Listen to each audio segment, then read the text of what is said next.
Naiz irratian, bigarren kafea.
Arratsaldeon, astelena gainditu genuen Wordle, berbaixerka, eta egunean behineko egin beharrak egin ditugu, eta pres gaude saio berri bati hasiera emateko. Egun handia izango da gaurkoa, izan ere gaur, bi da, 2022ko, bigarren hilabeteko, 22. eguna. Numerologian, bi zenbakia bitasunarekin lotuta dago. Beraz, baita loturarekin, orekarekin, bikotearekin, sentsibilitatearekin eta harremanekin ere. Beraz, biaren errepikapenak bere implikazioak handitzen ditu. Eta 222 aingeruen zenbakia da. Hasiera onak eta harmonia simbolizatzen dituena. Beraz, gaur, bian, energia mota horiek handiagotu egiten dira, eta egokia da lotura eta oreka kontzeptuekin lotutako erabaki garrantzitsuak hartzeko. Hala nola, ezkontzeko.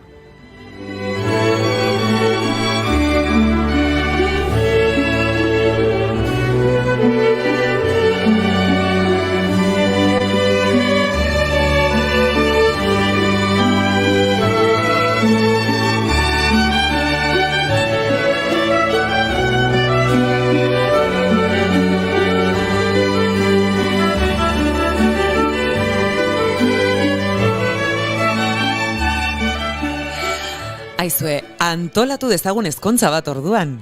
Ea ba, zer da behar dena ezkontza bat arrakastatsua izateko? Nonik baldintza bat, ez dut ezkondu nahi. Ezkontza antolatuko dugu, baina no me lieiz. Ezkontza faltsu bat da. Bale. Bale, bardun behar da jana eta edana. Hori zalantzarik gabe, gaur otxaiako 22, margarita koktelaren mundu eguna da. Margarita edo bitxilorea, tequila, sekiruko hitza eta lima edo limoi zukuz osatutako koktela da. Askotan gatzarekin zerbitzatzen da eta koparen ertzean jartzen da. Edaria izotza astindu zerbitzatzen da. Izotzarekin nahastuta edo izotzi gabe zerbitzatu daiteke. Esaten dute Ziegfeldeko Marjorie King dantzariak sortu zuela. Beste alkohol guztiei alergia zien eta soilik tequila edaten zuen. Horregatik sortu omen zuen. Nio, asko dakizu zuek kokteleria. Cóctel de amor, esa chica bate cosas en mi corazón. A mí me aprecia, se me lo contó. Y me bate, que bate, que bate, que bate. Cóctel de amor, esa chica bate cosas en mi corazón. A mí me aprecia, se me lo contó. Y me bate, que bate, que bate, que bate. Todo mi interior. Ados nago, janaria eta edaria oso garrantzitsuak dira, baina musikarik gabe ezkontza guztiek porrot egingo lukete. Musika benetan da garrantzitsua. Noski, musika romantikoa, elkarrekin pega-pegainda dantza egiteko. Uiene, azukri gotzen ari zeigula postelosito jartzen hori gara. Ui, uste dut badaukadala bestia proposena gure ezkontza faltsu ontagako. Jarri, hau baino pastelagorik ez dagota. My life is brilliant, my love is pure. I saw an angel, of that I'm sure. She smiled at me on the subway. She was with another man, but I won't lose no sleep on that, 'cause I've got a plan. You're beautiful, you're beautiful, you're beautiful, it's true. Gaurko egunez, jaio zen James Blunt, Britaniar jatorriko egile abeslaria. 2005 urtean iritsi zitzaion ospea, bere lehen diskoa izan zen Back to Bethlamekin eta bere You Are Beautiful abestiarekin. Bere musika pop rock eta folkaren nasketa bada. Gaurko egunez hiltzen Maitasunari asko abestu zion abeslaria. Florence Ballard abeslari estatu batuarra The Supremes Motowneko emakumezko taldeko abeslari nagusia izan zelako ezaguna, eta noski inoiz aipatu dizuegulako. 1967 arte izan zen talde horretako kide Cindy Bersonek ordezkatu zuen arte. 32 urte besterik ez zituela hiltzen trombosis baten ondorioz. Eskerrak bere ahotsa entzuten jarraitu dezakegu.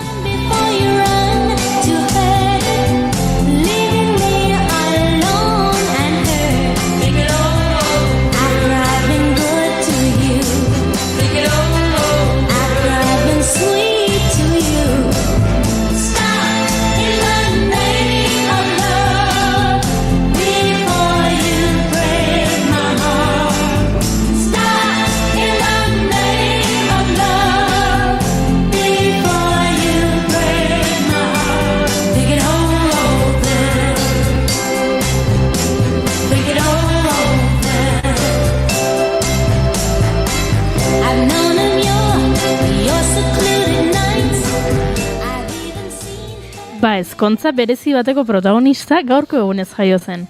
1910ko otsailaren 22an jaio zen Juliana Zubizarreta Gurrutxaga, trikiti musikako pandero jole eta abeslaria. 16 urterekin amak panderoa oparitu zionetik beti izan zuen bidelagun. Abarkak josten laguntzagatik sari gisa oparitu zion panderoa amak, eta erromerietara joaten hasi zen, naiz eta etxean begi honez ez ikusi. Garaiko trikitilari ezagun gehienekin ibili zen pandero jole Juliana. Kataolatzarekin ibili zen asko, Madariagoko Gregoriorekin, Lajarekin ere bai, Sakabirekin, Mendaroko Ospasekin, Txikito Mendarorekin, Gelatxo Manuelekin. Antolatzaileek txapela pasatu eta biltzen zuten dirua soinu jotzaile entzat izaten zen. Julianak txampon batzuk irabazteko kopla berdeak abesten zituen, eta jendeak txalo jo eta noski txamponak botatzen zizkion mantalera. Joma Juliana... Urruzuno auzoko Aldapa baserriko Juan Larrañagarekin ezkondu zen, 21 urte zituela. Baina oso ezkontza berezia izan zen. Goizeko 6etan ezkondu eta ondoren Donostira joan ziren ez bidaian. Goizeko 6etan hori bai dela Maitasuna. Esango nuke. Egin du karrera, izan zirenei esker, gu ere bagera.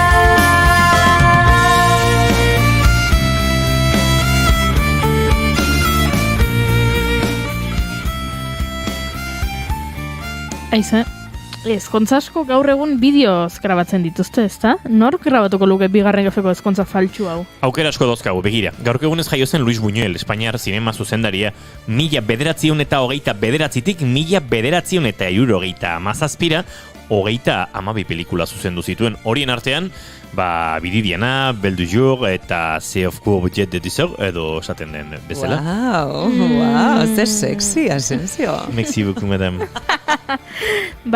Tira, Buñuel ondo, baina Buñuelek surrealismoa landu zuen bereziki, ezakit hori egokien nahote den. Beste bat daukazu? Adibidez, Andy Warhol. Gaurko egunez hiltzen estatu batuar margolarei idazle eta zinema zuzendaria, pop art mugimenduaren sortzaileetariko bat. 1967tik 1971 pintura utzi eta underground zineman jardun zuen. Filme mutu, erabat geldi eta oso luzeak eginez. Sleep, 6 orduz gizon bat lotan agertzen zuena, edo Empire State Building etxe horratza ikuspegi beretik 8 ordutan agertzen zuena. Ez. Gure ezkontza faltxo kriston juerga izango da, eta Warholen estila ez dator gurekin bat. Horrela igual, hobeto.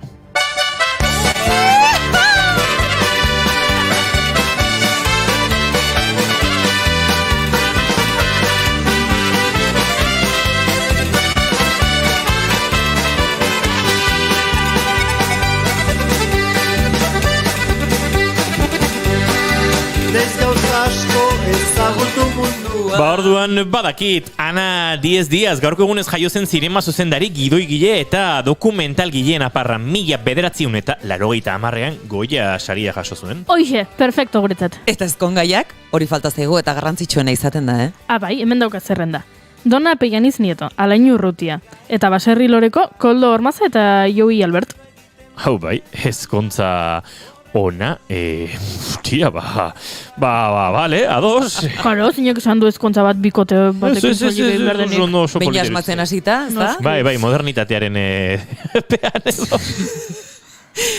Koldo eta Joey kazetariek munduan zehar lan eta bizi eta gero azkoituko arumarrate baserrian Baserri Lore enpresa sortu dute. Ezkontzetan lorerik ezin da falta eta. Eta Arko 2022 arte garaikidaren azoka abiatuko dute bihar, eta bertan izango da Alain Urrutiaren Painting is a Mental Thing proiektua. Berarekin hitz egingo dugu. Baizue, otsaiak 22 ditu gaur eta asteartea da. Ongietorri guztioi, bigarren kafera.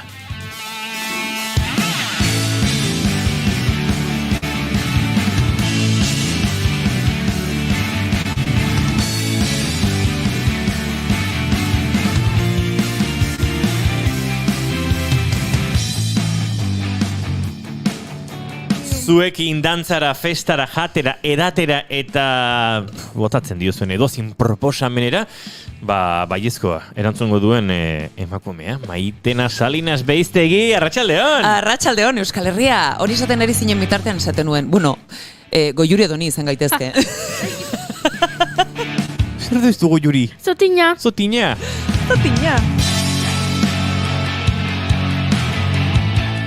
Dantzara, festara, parrandara, txarangatzetik saltora, ajegiroan Marianito hartzera, ezkontzara, eta horrelako edozin plan botazkero baiezko erantzungo dizuen emakumea. Goiuri ez izarandi, arratsaldeon. Arratsaldeon! Aspaldi ikusten ezkenuen bat ere sartu da gure estudioan eta segituan aurkeztuko dizuegu. Hizketan ari zizuen hau, Inigo Asensio, Elurbide, gaur bigarren kafeak 353 ditu arratsaldeak, 4 eta 12 minutu, otsaiak 22. Eta gu lau, zuekin hemen saioa abiatzeko ondo izan urrengo 2 ordutan gurekin geratzen bazarete.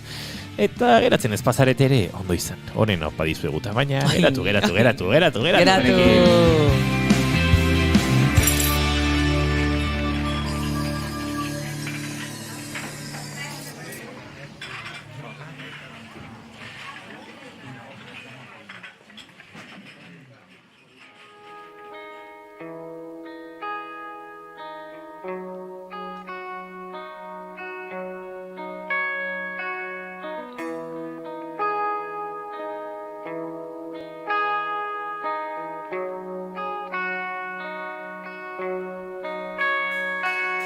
Belar artean, bakardadean biluzik dantzan. Oinak guztirik, lurraren erdian, belarrarekin jolasean. Pentsamenduak, joan egin zaizkit egunarekin batera. Iluntasunak hartu egin nau negar malkoa. Gau ilun honen azken arnazketaren Bai, promesak ez ditugu alperrik egiten, 4 ginela esan dizuegu eta 4 garar kakuxo, baino bai, egia da Dona Pellaniz Nieto ezkenuela gure streamingen sartuta eta gainera izena ere jarri beharko diogu hemen. Dona Pellaniz Nieto, orain bai, gauzak behar bezala. Eta txata dagoeneko zutan daukagu, bueno, hasita segituan Arkaitze Tonerrek idatzi digu. Lapurdiko kostan oso gaizki entzuten da FM bitartez, maite dudan irratsaio bat da. Arkaitz, gauza bi, bat, eskerrik asko, dagokigunagatik. Eta bi, eskerrik asko, jakinarazteagatik.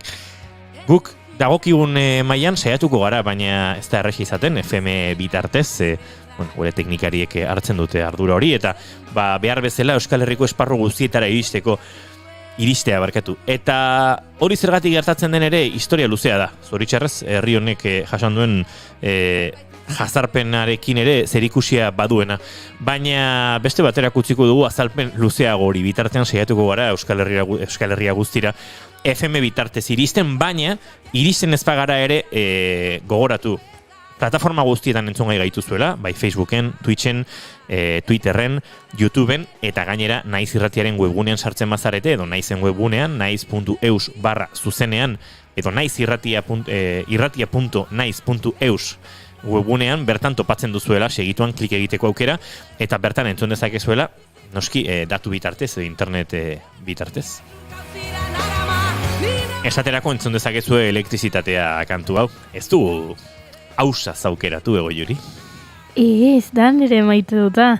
Hasi naiteke? Gero jarraituko dugu besteekin. Bale, gauza da, aipatu dugula gaur 2022ko, bigarren hilabeteko, 22. eguna dela, eta bi, eta biak energia asko duela, numerologiaren arabera, eta irakurtzen aritu naiz, gaurko egunak, hori, oso energia handia duela, eta orduan hori irakurtzen ari nintzen bitartean, denbora guztian kanta hau, etortze zitzaidan burura, elektrizitatea, ez? Elektrizitatea handiko eguna delako gaurkoa. Eta hoi ba, inogok esan duen bezala ez da kasualidadea, ze atzo jakin genuen, Aiora Renteria, ze Amaizeko abeslaria, holtzatara itzuliko dela, aipatu zuen, momentu txiki batez utzi egin behar zituela alde batera, behintzat musika utzi egin behar zuela, umetokiko minbizia izan zuelako, baina bankuntza egin zioten oso ondo atera zen, eta laizter, apirilaren 9an, okerez banago, holtzetara itzuliko dira taldearen 25. urteurrena ospatzeko. Eta hori oso albiste ona da, beraz, hori xamaitu dut.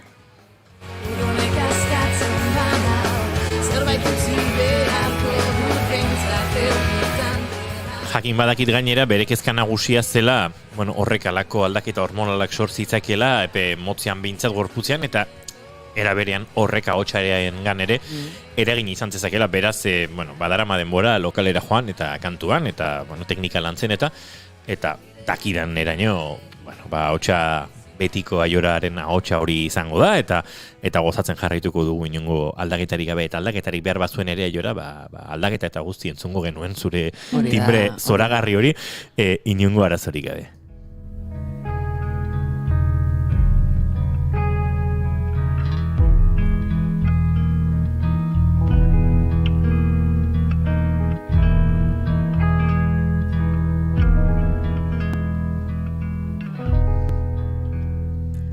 Zure maite dut, maite, no? Begira, jakinaren gainean egongo zarete, duela egun gutxi Carla Simonek, aurtengo Berlinale urrezko hartza eraman duela, bere Alcarràs filmearengatik. Berarekin topo egin nuen, zinemaldian, duela urte gutxi, bere 1983ko uda filmearen aurkezpenean, oso emakume berezi eruilu zitzaidan, bihotz handikoa, ba?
Hori da nire maite duta. Ze ona.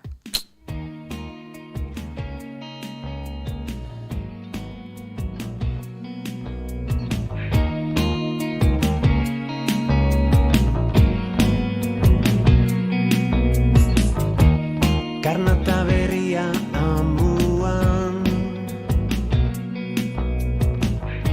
zure zein daude beste aldean, eta jakinaren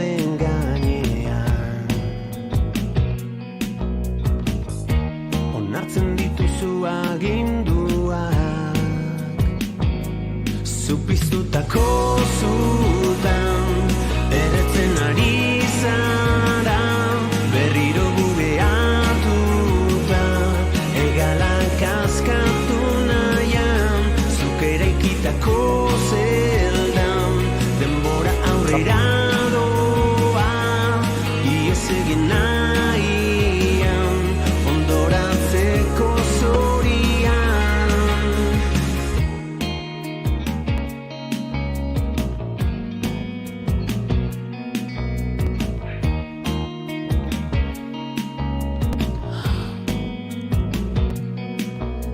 Esan maitena. Ez, arkakusok esaten dit, nire maite dut muteatu duzuela. Hala? Oi? Katxuz lamar. Ba, oso labur esango Errepikatu dut. berriro, bai. Streaming bitartez jarraitzen zenuteno momentu batean galdu Bale, duzue audio, bakarrik, bai. tita batean. Alkarras zine zuzendaria, hau da, Carla Simonek nola Berlinaleko urrezko hartza eraman duen, hori da, nire maite dut, atzean dagoen, bere talde itzela denak emakumez joseta daudela, eta gainera hortengo Berlinalean ere, zine filme honena bakarrik ez, zuzendaritza honenaren saria ere beste emakume batek eraman duela, ba hori da nire super maite duta. Denbora aurrera Nik aspaldien nuen, Keu Agirretxearen lan honen berri eta badator Agirretxea bere kantu berriekin eta gaur goizean poza handia eman dit eta hori da nire maite duta, entzuten ari garen kantu hau, Labetik atera berria, lirik bideo eder honekin, ilustrazio honekin eta bueno, entzuten ari zareten hau maite dut eta hoxe da nire gaurko maite duta eta baita Keu Agirretxearen gorazu. gabe itzali dira argian, benta berriz bueltatzen eguna aztean.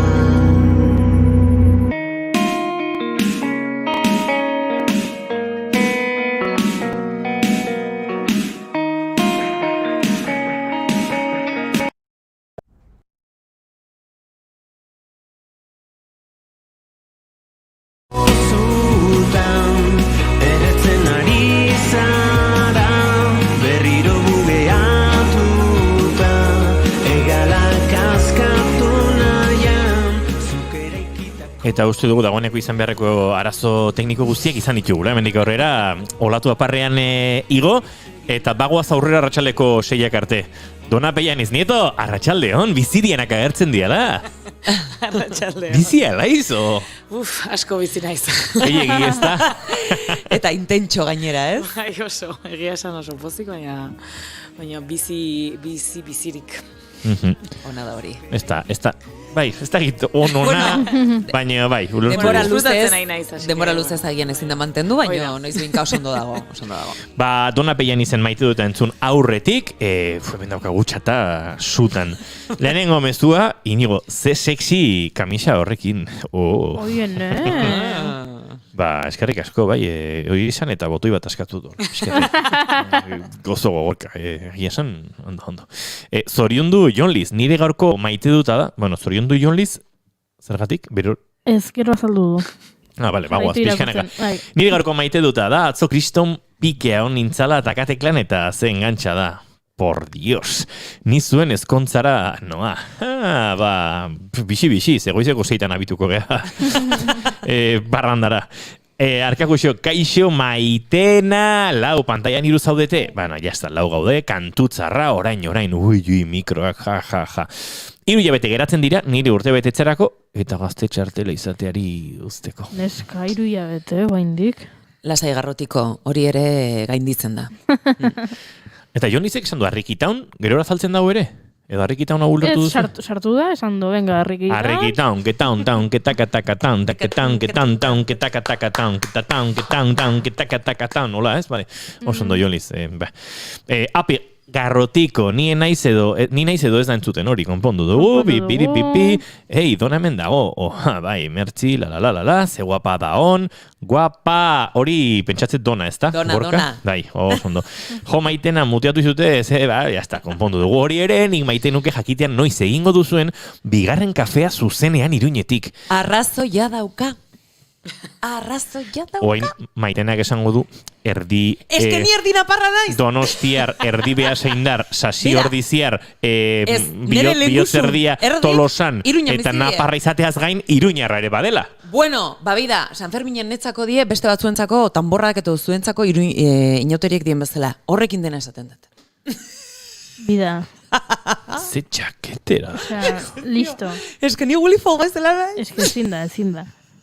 Nikola ezin dut, Nik ere ez. Onaino gaurko bigarren kafea. 25 minutu. Mesedez, Arianeko lankidok, arra ezazue erreleboa, ze hola ezin deu. Datorrela norbait hau konpontzera, mesedez. Gure ezkontza faltsoa baino faltsoagoa da Maitenaren denegia. Deneia. Jaioterria.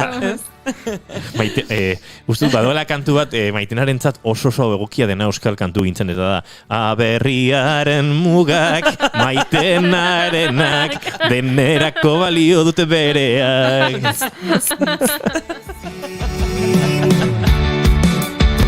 Eta arkakuxo dio, Maitena beti nire taldean, baina arkakuxo, zu ere txaketera xamarra bazara. Daizea, jatorra zea oso.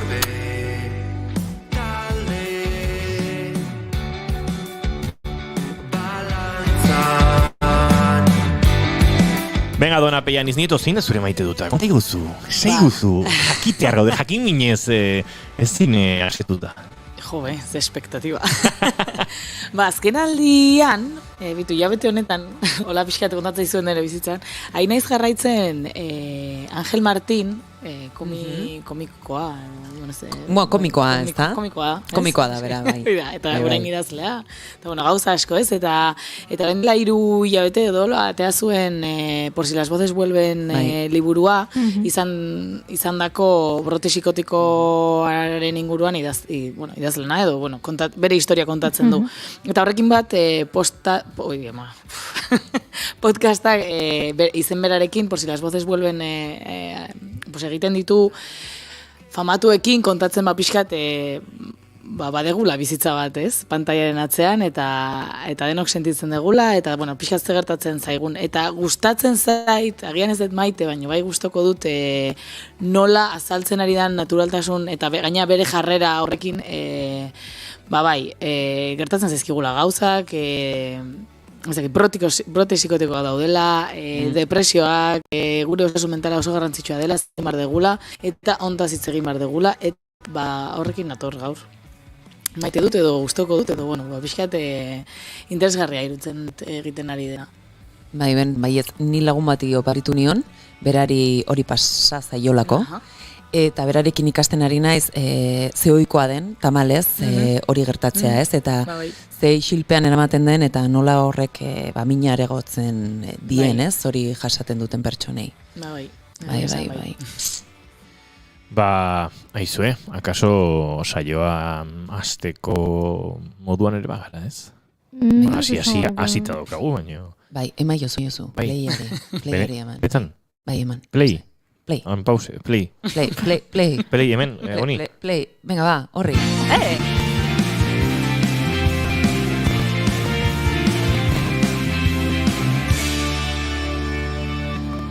Emaiozu bigarren aukera bat egunari. Naiz irratian, bigarren kafea. Somos lo que somos.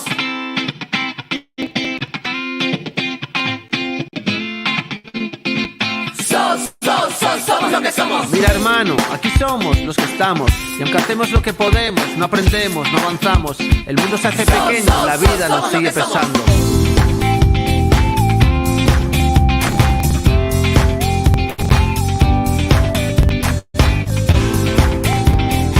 Banoski, dona Peian iznieto etorri bada emozioen inguruan hitz egingo dugulako da. Gure emozio terapeutak heldu behar diolako gaur ere, dagokion gaiari eta gaia gainera inoterikin lotu du. Hola, joskuntza lan ederra eginda. Baina ez da txarangazetik ibiltzeko, Igual bai. Baina... Beti jarri dezakegu txaranga. Zapuztu egin diozu. Galditxu da, hola, arpegi bat, koituz interruptuz bat izan da. Yuri, jintxua, ez azeretu. Zenolako Yuri bakarrik interesatzen zain txarangaren atxekitzen egitea. Eta berena, Jon Liz desaden, inokiriak niztia, ba? Txintxua! Txintxua! My ex. Your ex or your ex? Ay, ama. Bueno, ya, a ver. Ya. Venga. Dia, Jon Liz, etzi, hemen Tolosan inoteriak, Hala, datua bazpade. Ziuretzekiela. Baina, bueno, guk mozorro eta maskara emozionalen inguruan hitz egin behar dugu Dona Peña Niznitorekin. Maskarak dauzkagun jantzi nahi balin badituzu. Zoragarria dira. Bai, uste urte guztia utziko ditugula. Bai. Bai, ze panel hoiei zerbait falta zitzaien eta kaso hori izan. Bai.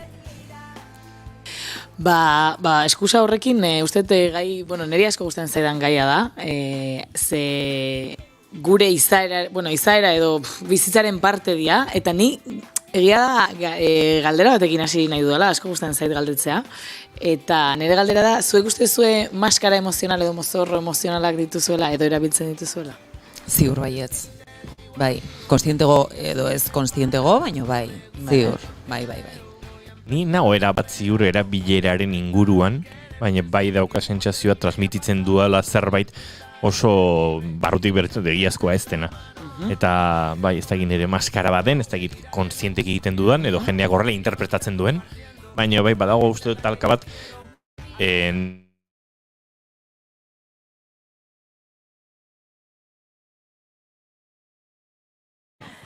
Ustezu. A ber, mozorroak erabiltzen ditudan. Maskara emozional emozionalak edo mozorro emozionalak. Edo mozorro izaera mozorroak edo ditu. Nik uste dut baietz eta batzutan beharrezkoak direla geure burua babesteko. Eta aldatzen baldin bait mozorro emozionala eta rolak edo paperak? Hor zalantzari gabe. Bai. Hor bai, Bai, oso horri. Hau zaititzen izan dugula, ez? Lagun talde batekin rol bat hartzen du, familia artean agian beste bat, unibertsitateko lagunekin beste bat. Eta ze garrantzitsua hori egitea. Ze, garo, ezin gara berdinak izan edo rol berdina mantendu denbora guztian, ez? Orain irratian gaude eta rol badakagu eta gero goaz erosketak egitea eta ezin dugu rol hori mantendu, ez? Ez garelako espazioa jendea aldatu eginda eta importantea da. Maskara emozionalak zerikusia handia dakate horrekin. Ekarriko detola motz-motzian Carl Jungek aipatzen zuen pertsonaren kontzeptua bera etzun erabiltzen individuo bezala, baizik eta maskara bezala, ez? Pertsona hitzak berez hortik dator. Antzerkiaren maskaratik grekeraz eta latineraz horrela erabiltzen zen, eta pertsonaren hitza hortik dator, ez? Aktorek erabiltzen zutelako maskara bat antzeslanetan, eta bar, eta beraz, gure pertsona Jungek erabiltzen duen bezala maskara bat da. Zergatik, ze sozialean maskara ezberdinak erabili behar eta erabiltzen ditugulako. Zer gertatzen da, maskara horiekin gehiagizko identifikazioa dagonean, edo pentsatzen dagonean maskara hori dela gure egia, adibidez, nire kasuan, terapeuta bezala, nire lanean terapeuta naiz, baina nire etxean ez. Nire etxean naiz dona alaba, dona laguna, dona bikotea, dona emakumea, dona gauza asko, ez? Zer gertatzen da dona terapeuta erabiltzen baldin badet nire amarekin, nire lagunekin, nire bikotearekin, edo dendariarekin? Guztiz deskoordinatua dagoela, ez? Eta desorekatua izango litzateke. Desorekatua, ez da osasuntxua, ez da funtzionala. Hoiek izango ziren maskara disfuntzionalak, ez? Nun gu ez tegun erabiltzen maskara, baizik eta maskarak erabiltzen gaitungu, gutxi gora bera horrela esango genuke, ez? Eta horrekin dator ere bai maskara emozionalaren kontzeptua, nun rol hori ez badegu identifikatzen, rol horretan, ez? Jendearekin erabiltzen dugun rol horretan daude bi gauza. Dago, ez jakitea ni zen naizen. Bai? Ni naiz donaterapeuta. Edo zuen kasuan irratikoak, ez? Eta rol hori erabiltzen baldin badugu etengabe ni deskonektatuta dago nire esentziarekin, nire kontzientziarekin. Vale? Nire kontzientzia izango zen, edo ni naizen hori izango zen, maskara horiek erabiltzen dituna, ez? Eta hemen ere esan dugun bezala gure izaeran dena dago. Dena izan gaitezkelako, ez? Ez gara parte bat bakarrik. Parte bat gailendu egiten dugu, baina izaeraren inguruan dena izan gaitezke eta dena gara, ez? Orduan, zer gertatzen da, gure alde ilunak, edo gure adibidez jarrera agresiboak, amorruak, beldurrak, gizartean onartzen dira? Ez. Eta horregatik izkutatzen ditugu. Orokorrean ez, orduan egiten dugu izkutatu. Zerren atzean? Maskaren atzean. Eta hor bai esartuko ginateke edo sartuko genuke maskara emozionalaren kontzeptua. Ni ez dakit kontatu dudan hemen, baina beti kontatzen dut, así que. Bota. Ni 20 piko urtera arte esaten nun, ni ez naiz haserretzen, ni oso pazifika naiz, bla, bla, bla, eta ez dut ulertzen zergatik jendea haserretzen den. Karo, batean, hasi nintzen pixka eta autolana egiten, ez? Nire burua ezagutzen, esan, ostra, ez naizela haserretzen, baizik. Eta haserre hori tapatu egiten dut. Orduan, zerrekin, nire maskararekin, biktimarena, tristurarena, parrearena, dena ondo dago, dena ez da hemen ez da zer gertatu, ez? Maskara ezberdinak nituen. Eta horrek niri egiten zian kalte bat, ja zaharra nintzenean, baino funtzionala, zaharra. Helduagoa nintzenean zaharra. Bueno, vale, bai, urteetan aurrera ekin ala, horutziko dugu. Zaharragoa, claro, batean ume bat pentsatuet. Baino, umean nintzenean behar nun maskara hori babesteko egoera batetik. Orduan, maskara emozional horiek erabiltzen ditugu, behar ditugulako momentuan, min bat dagolako, eta haserrearen aurrean, nire familian etzan onartzen haserrea, dona haserre, ezin zan egon, orduan, azteatzen zan, dona jatorra edo dona tristea, hori onartzen zan, orduan maskara hori erabiltzen nun gertatzen zan, nire txetik aterata, behar nun hori aldatu, baino ez nekin nola. Eta hori askotan ematen dugu, ez? Nik ez dut, dago jendea, orokorrean, haserrea ez da onartzen, beldurra seguntza aspektutan ez da onartzen, tristura seguntzetokian ez da, baina dago jendea ere bai, pozarekin arazoak dituna, ez? Poza bizitzeko, alaitasuna, errua sentitzen duna, ala sentitzeko, eta orduan beste maskara bat erabiltzen du, ez? Pues dakite, super arduratsuak dira, edo, ez? Beti buruarekin, hor karratuak, eta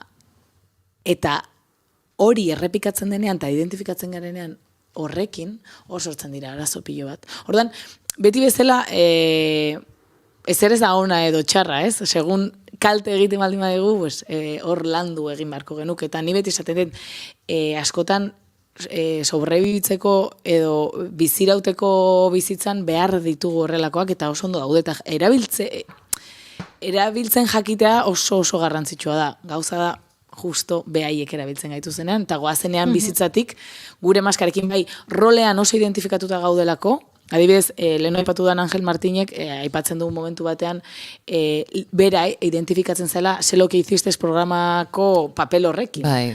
Eta orduan, karo, kanpotik jasotzen duen zeun maitasun, eta miresmen hori jaso egiten zuen, eta berak esaten zuen, ni gero etxean indoan, eta paper berdina mantentzen du, baina eski ni ez nintzen hori etxean. Etzan erreala. Etzan erreala, orduan, pues horrek sortu zizkion arazo guzti horiekin, ez? Orduan, gehiagizko identifikazio horretan sortu daitezken disfuntzioak edo, eta gero horrekin minatik ies egiteko egite ditugun trampatxoak. Trampatxoak. Eta ies egiten dugunean ez dugu... Bai, aurrez aurre ezer begiratzen eta ez dugu ezer gainditzen, ezta? Hor gelditzen da inkistatuta. Bai. Bai. Azkenean jarraitzen gaitu batzetik, ez? Ies egiten dugu, baina ez dijoa inoiz. Ni ere esaten dut, 21 urtekin karrera bukatuta ies egin nun oso haserrangolako hezkuntza sistemarekin, eta, pues atzetik jarraitu nahune arte, hezkuntza sistema hor dago, ez? Eta nire minak hortze duen, evidentemente. Zenbat aldiz errepikatu daiteken egoera antzeko bat, norberak agian gaia ondo ikasi arte. Hori ere pasatzen zaigu, ezta? Adibidez, rol bat hartzen duzu edo maskara batean atzean ezkutatzen zara. Eta behin eta berriz gauza bera pasatzen zaizu lanen sensazioa daukazu pertsona desberdinekin, egoera desberdinetan, bizitzako momentu desberdinetan. Baino zerbait ikasi arte, atzean dagoen mezua interpretatzen jakin arte, ezin zara libre izan. Korronte psikologiko bat esaten dula, korronte psikologiko bat edo ideia hau lantzeko esaten da errepikakorrak zaizkigun egoerak erakusteko dakatela, ez? Ez gertatzen da, askotan, eski jakin behar dugu irakurtzen hori, ez? Hemen ere hitz egin deguna. Eta jende asko dator esatea, jo edona, eske beti pertsona ezberdin, baino jarrera edo patroi berdinekin topatu egiten naiz, edo lan batetik ateratzen naiz, eta beste bat, bilatzen dut guztiz kontrakoa, baino berdina gertatzen zait.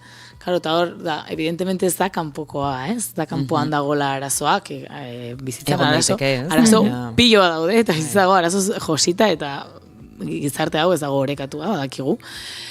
Kontua da, nola orekatu gaitezkengun desoreka horren aurrean, ez? Eta argi dago, errepikakorra egiten zaigunean. Igual, bigarren aldian, bueno, baina ja hirugarrena, ja hor esatezu, igual zerbait dago hemen, ez? Eta hor askotan, bai, zaila da, jakitea nundik jo, ze batzutan ateatzen zaiguna inkonstienteki da iesa. Iesa edo blokeoa, eta bueno, azkenean berdina da, ez? Blokeatzen baldin badugu iesa egiten ari gara, eta iesa egiten ari garenean blokeatzen ari gara. Azkenean da beldurra, ez dakigu nola egin, eta azaldu dudan bezala, mina dagoen bitartean, ez badugu min hori zaintzen, ateako da haserrea, ateako da beldurra, ateako da tristura, min hori zaintzeko. Eta oso garrantzitsua da, hortaz konturatzea, bale, ostra, zer egiten ari naiz, demora guztian haserrenago, mundu guztiarekin, eta bar, naiz eta ni izan maskara hori kanporaka, dena ondo, ze zoragarria naizen, ze jatorra, edo ez?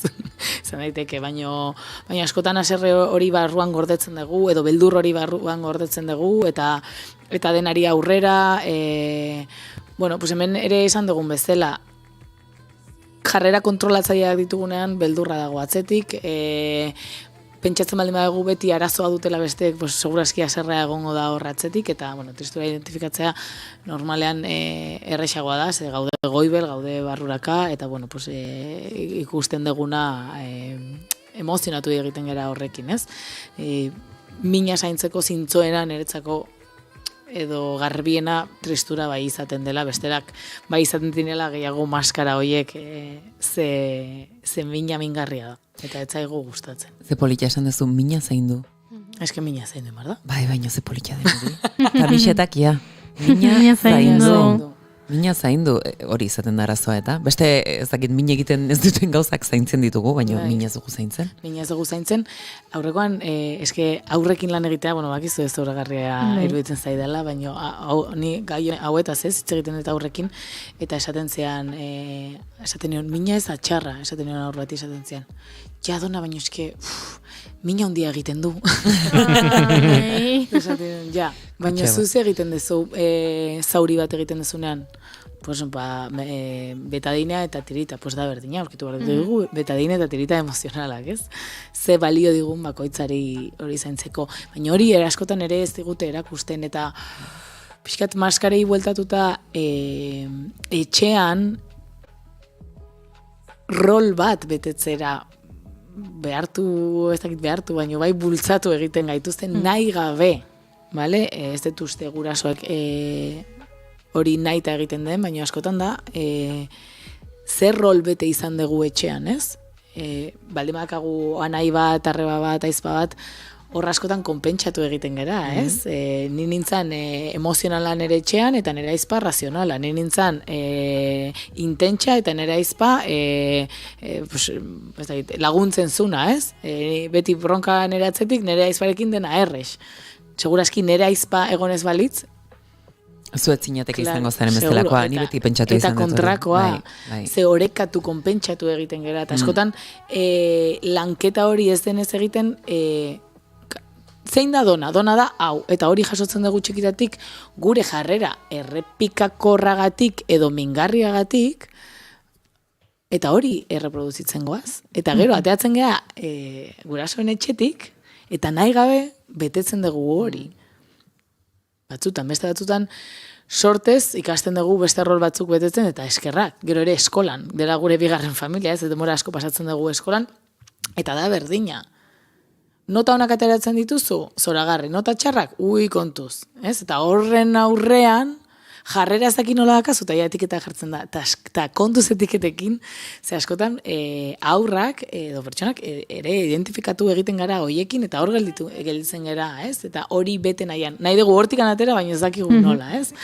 Eta bueno, pues, hor dagoen minarekin, eta egiten ditugun bizirauteko trukoekin, batzutan engantxatua gelditzen gara. Niz aipatu dugu saiontan uste dut osnarketa, baina Mama filmean aurrek edo protagonistek jaiotzetik daukate zuaitz batean kolore bat, eta kolore horrek dagoeneko badauka euren bizitzarako alako, bastakit, aurrikuspen zea bat, eta izakeran eragin bat, eta nolakoak izango diren, eta bueno, talka horien baitan dabile filma ez, eta oso gogorra da, ez unbetatik ezarri zaizkigun izakera ustezko horiek austea, edo jarrera horiek askatasunez bizitzea. Ze aurra garenean leialtasun inkonstiente bat dugu gurasoei.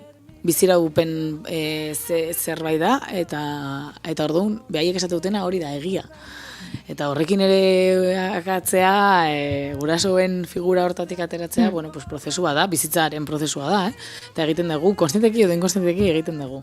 Eta bai, markajea handia izaten da, eta ni beti izaten dut, kontxuntan eta hola askotan, ardi beltzak goraipatzen ditut, ze ardi beltzak izan behar gera. Ze askotan, gure familian edo gure inguruan, nahi da, edo uste da, bete behar degula, rol bat, edo, bueno, pues, leno ere ez, seme alaba txikiena, gelditzen zen gurasoak zaintzen daula, eta karo, ez bazenun rol hori betetzen, edo gaur egun ere, ez baezu gurasoek edo zaindarien rol hori betetzen, behaiek nahi dutena, zuretzako, pentsatzen dutelako berena dela, evidentemente, hori jakin bar dugu, gera ardi beltzak.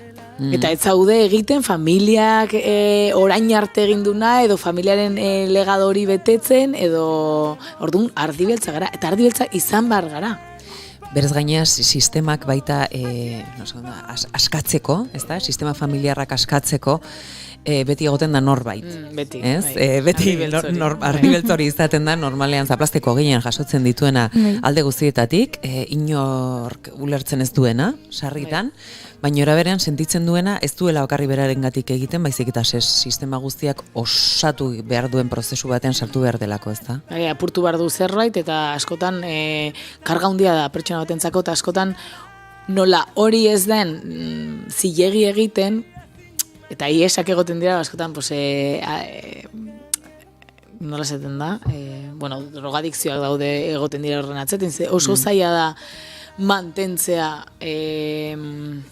tentsio handia da, jakitea familiak ez zaitula onartzen zarenagatik. Orduan jende asko edo ies egiten du, eta orduan, bale, pues, hau izango naiz, ez, eta listo, ja, nire familia guztia abokatua dira, ni nahi dut izan idazlea, edo berdin zaizer, edo lorezaina, baino abokatua jarraituko dut izaten, eta hor, bueno, pues, evidentemente, pues, agor ezin egon handia, ez, eta bestalde egon daiteke, hori, lorezaina naiz, baino, nere familia gandik separatze hori, horrek ekartzen dian min guzti hori zaintzeko ez, kudeatzeko, pues askotan, pues hori, adikzioak daude horren atzean, edo jarrera oso bortitzak egon daitezke ere bai. Hemen galdetu du Gorkak, ea maskara emozional horiek faltsuak diren. A ber, dago, ni esaten baldima dago faltsua ez da, porque dago. Orduan erreala da. Ze gertatzen da, ez da gure realitate emozionalarekin koordinatua. Orduan dira kapak. Da, adibidez, ni txikitan, ere, uste hemen esan dudala, pesada era intentsoaren kontzeptuarekin min hori nuen, orduan, ni hori tapatzeko, nire intentsitatea tapatzeko, askotan, jo dezaket edo jo nezaken isiltzea gauza asko eta ez kontatzea edo guztiz kontrakoa ez, hori ez egiten un asko zaundiagoa, orduan hori zan maskara bat ez den nahi beldurra ematen dit nire intentsitateagatik onartuta ez izatea, orduan jartzen dut dena berdin zait delaren maskara, ez? Eta orduan ez dut parte hartzen, eta izkutatu egiten naiz, eta ez dut jendearekin egon nahi, eta hori da maskara bat, orduan maskara hori egia da, baina ez dator nire egiarekin bat. Orduan hor dago pixkate kontzeptua, denok ditugu maskarak, eta dira kapak hori. Orduan, fijatu ze jarrerek, ze jokaerek egiten diguten, hori. ostras, naiz gustora gelditu. Ez que eso zaio da. Baina da sentsazio bat, beldurra dago atzetik. Beti dago beldurra atzetik. Horrelako maskarak erabiltzen ditugunean inkonsienteki, zegero konsienteki erabiltzen ditugu, eta erabili behar ditugu, eta erabiltzen ditugu, eta zoragarriak dira, edo izan daitezke. Baina inkonsienteki erabiltzen ditugunean da, zerbait egin nahi dut, baina ez naiz erabiltzen orduan beste egiten dut. Edo patroiak, ez beti egin dut hau, orduan ez naiz hemendik ateratzen. Baina hor dago beldurra atzetik ere bai. Eta, haiek identifikatzeko ere, agian utxunea ere sentitu dezakezu, ezta? Osea, utxune bat papatekoan ez dakizula oso ondo zer gertatzen zaizun, eta gero analizatzen hasten zara eta esaten duzu, klaro, eske utxune horretan ni egon beharko nintzateke barruan, eta ez nago. Kentzen ditugunean maskara, horregatik maskarekin egiten dugun lan hori izan behar du oso zaindua, edo pixka zaindua, ze askotan gertatu daiteke efekto rebot, ez? Maskaren arrakalak sortzen baldin baditugu eta minera baldin bagoaz, minarekin konektatzen dugunean hori ez bada zaintzen segiten dugu doble maskara. Eta egiten dugu hor barra bat, hemen ja ez da inor sartuko.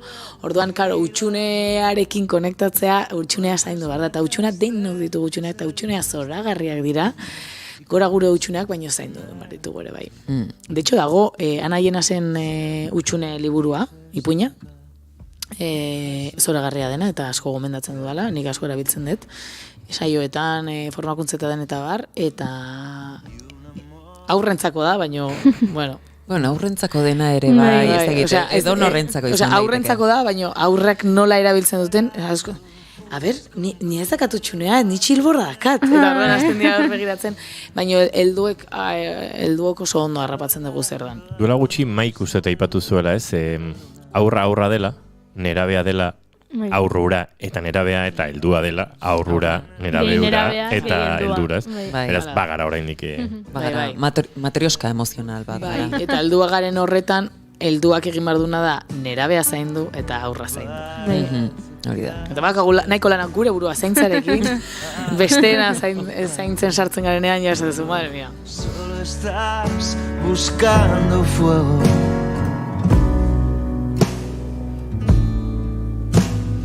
Duele, pero ya no duele como antes. Qué bolita. No ezagutzen. Hori da askotan doluen prozesuan bilatzen dena, ez? Ez da que no duela, baizik eta que no duela como antes. Hori da.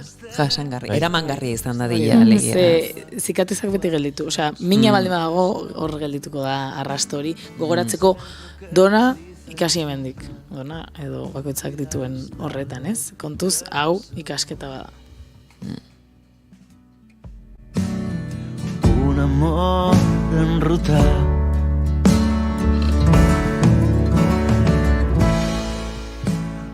6 minutu oraintxe arratsaldeko 5 izateko, aspaldiko partez ari gara Dona Pellaniz nietorekin emozioen inguruan. Ez dizut esan dizut goiuri. Dona ez dugula azken hilabetean ia ikusi, baina laizzer ikusiko dugula berriro. Esan dizut. Bai? Nun ikusiko dugu? Zer, telebizan edo horrela? Ez. Ez, aurrez aurre? Aurrez aurre. Aurrez aurre ikusiko dugu? DJ-a ingo zara azkenean? Aurrez aurre. Azkenean erametxa beteko duzu? DJ Dona. Ikusiko dugu, aurrez aurre, txarangatu batin atxetik dantzan. Aizu, txaranga batin atxetik dantzan ikustia plantxerra nahi, no zir? Ez, baina. A ber, bain tolos hartasun guztia, kolpetik ero izaizun. Ez, baina, zu aizea mentzitikaten txarangan asuntoak. Baina nun ikusiko baina erantzun bai edo ez? Zuk ez. Zergatik, nik ez dut ikusi behar? Ostia lontan, bigarren kafezale batzuk plan badaukagu. Claro, esan dut. nik ez daukat. Dona Pellaniz nietorekin mozorro eta maskara emozionalen gaiari heldu diogu, ez zinauteria gertu direlako, baina bide batez, eta ez dakit Dona agurtu aurretik, baden ez dakit, hau dena laburbiltzeko edo isteko edo aipatu nahiko zenuken zerbait. Nik uste, esan dugula denok ditugu maskarak, interesgarria beti da kontziente egitea, kontzientzia hori erantzea, jakitea, Nola jakin dezakegu maskara ditugula, ni beti juten naiz gure haurtzarora. Etxean zer rol betearazi diguten edo bete dugun. Bai, eta bueno, pues, pixkat fijatu, hori naiz, hori betetzen dut oraindik, nahi dut hori bete, ez, nerekin bat dator, noraino, eta ikusi ere bai, ez, baldin badaude hori desajuste emozional horiek esatezula, ez naiz gustora sentitzen bentze, behin algea gustora sentitu, baina errepikatzen denean egoera baten aurrean, ez dakit lanera joten gara, ez dakit ze pertsonarik hitz egiten dugu, eta gai X ateatzen denean, badago zerbait hor, fijatu ere bai, zer ez dan egia, edo zintzoa gurekin, ez? Eta, bueno, pues horregon daiteke, azkenean maskarak bizirauteko mekanismo bat dira, ez dira txarrak, baina disfuntzionalak gertatu daitezke, horiek erabiltzen ditugunean, beharrez ditugunean. Eta hori kasi egiten da. Eta desikasi. Desikasi egiten da ere, bai, juten gara barruko minera, zaintzen dugu. Ze oso garrantzitsua da. Eta baitu, horrekin gelitu nintzake gaurko saioarekin. Mina zaindu. Mina zaindu. Mina zaindu dezagun. Listo. Horrela, maskarak ez dira gertu behar zaintzeko. Zaintzen balde badego. Zaindu zure burua, Dona, eta zaindu minak ere, Donak, guk eta entzuleok. Eskerrik asko eta ostira arte. Ostira lehen ikusten. Ui, ni berandu xago. Ikusiko da.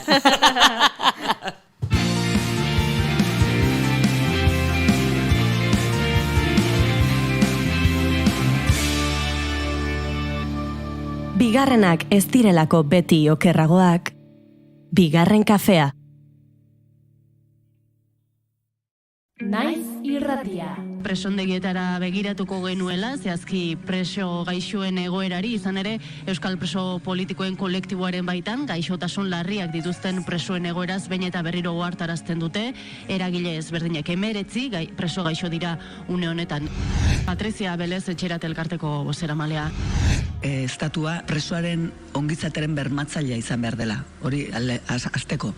Gero, legeak badauzka bere tresnak, olako kasuen aurrean, askatasunean jartzeko, olako gaitzak dautuzkaten presoei, ez? Baina, egia da, azken bolarantan ikusten egian, eta azkeneko kasu baten adibidea jarriko nuke, Antxon Troitiñoren adibidea, presoak ateratzen direla espetxetik hiltzera, ez sendatzera. Berez sendatzera atera beharko lukete. Antxon Troitiñoren kasuarekin, orain dela gutxi gertatutakoa, argi ikusten genuen nola berandu harrapatu zitzaion gaitza, Audientzi Nazionaleko laberintuetan galdu zen tramitea atera litzateko, bitartean epaileak esan zuten bakarrik tratamentu paliatiboa eduki zezakela, eta tratamentu hori jasotzen hasi zen espetxean, baina berak esan zuen, ez zela kompatiblea berak tratamentu hori jasotzea trasladoak espetxetik ospitaletik espetxera, eta gero ematen ez zitzaion arreta, ze gauza bada kimioterapia hori jasotzea, baina gero behar direna arretak eta zaintzak kimioterapia horreri aurre egin alitzateko. Beraz, berak azkenean erabaki zuen bertan bera ustea tratamendua. Eta holako kasuak ikusi izan ditugu espetxean. Lehenengo gauza, presoaren osasuna bermatu beharra dago, eta gero badaude baliabideak presoa sendatzera ateatzeko, eta ez hiltzera. Legedia gomendatzen du 70 urtetik gorako presoak kalean behar dutela. Preso gaixo larrien kasuan, gure senide eta lagunen preso gaixo larrien kasuan, badauzkagolako adibideak 70 urtetik gorakoa daudenak, gaixotasun batekin, eta oraindik ere espetxean jarritzen dutena, are gehiago, guzti hau larritua beti bezala, salbuespeneko espetxe legedi bat aplikatzen zaielako. Gaixo larriak, adin nagusikoak, eta askotan, 3 laurdenak betetak dauzkatenak, baina salbuespeneko espetxe legedi baten pean daudelako, ez zaio uzten ibilbide juridiko penitentziarioa egiten, eta oztopatzen zaie berriro ere ateralitzatea sendatzera. Salbuespeneko espetxe legedi baten pean daude, eta ez dugu aztu behar urrundutak egondu direla, lehenengo graduan, eta hori guztian mendekuaren pean, ez? Horre guztiak bai baldintzatu du osasun asistentzia gure seniden kasuan. Diagnostikoak atzeratu egin izan dira, bisitak, konsultak ez dira gauzatu, trasladoak egon dira, eta hori guztia korapilatzen, Napar presoi bateri kimioterapia ematen zizkiotela esposa jarrita. Horlako kausuak askok eta askok ikusi izan ditugu azkeneko hamarkadetan. Egia da, azkeneko 2 urtetan gauzak aldatzen dijoaztela, preso gehiago daude ja Euskal Herrian oraindikan falta dira gerturatzeko, ez dago ezin dugu aztu, baina egia da hemen beste osasun asistentzia bat ematen zaiela. 19 preso hietatik, gaixo larri dauden 19 preso hietatik oraindikan 3 Euskal Herritik kanpo daudela. Informazioaren aria.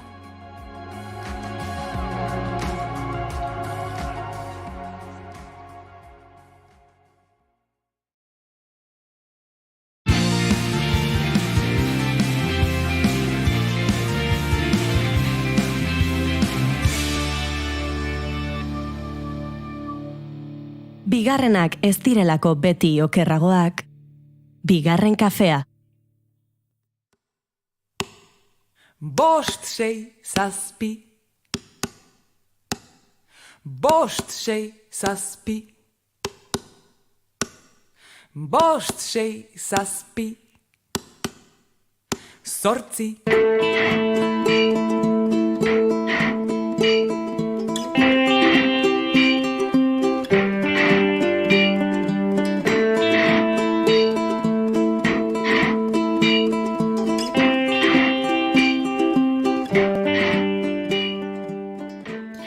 Mundua aldrebestuta dagoen garai honetan, naturan murgiltzeko gogoa, nahia eta beharra piztu zaigu.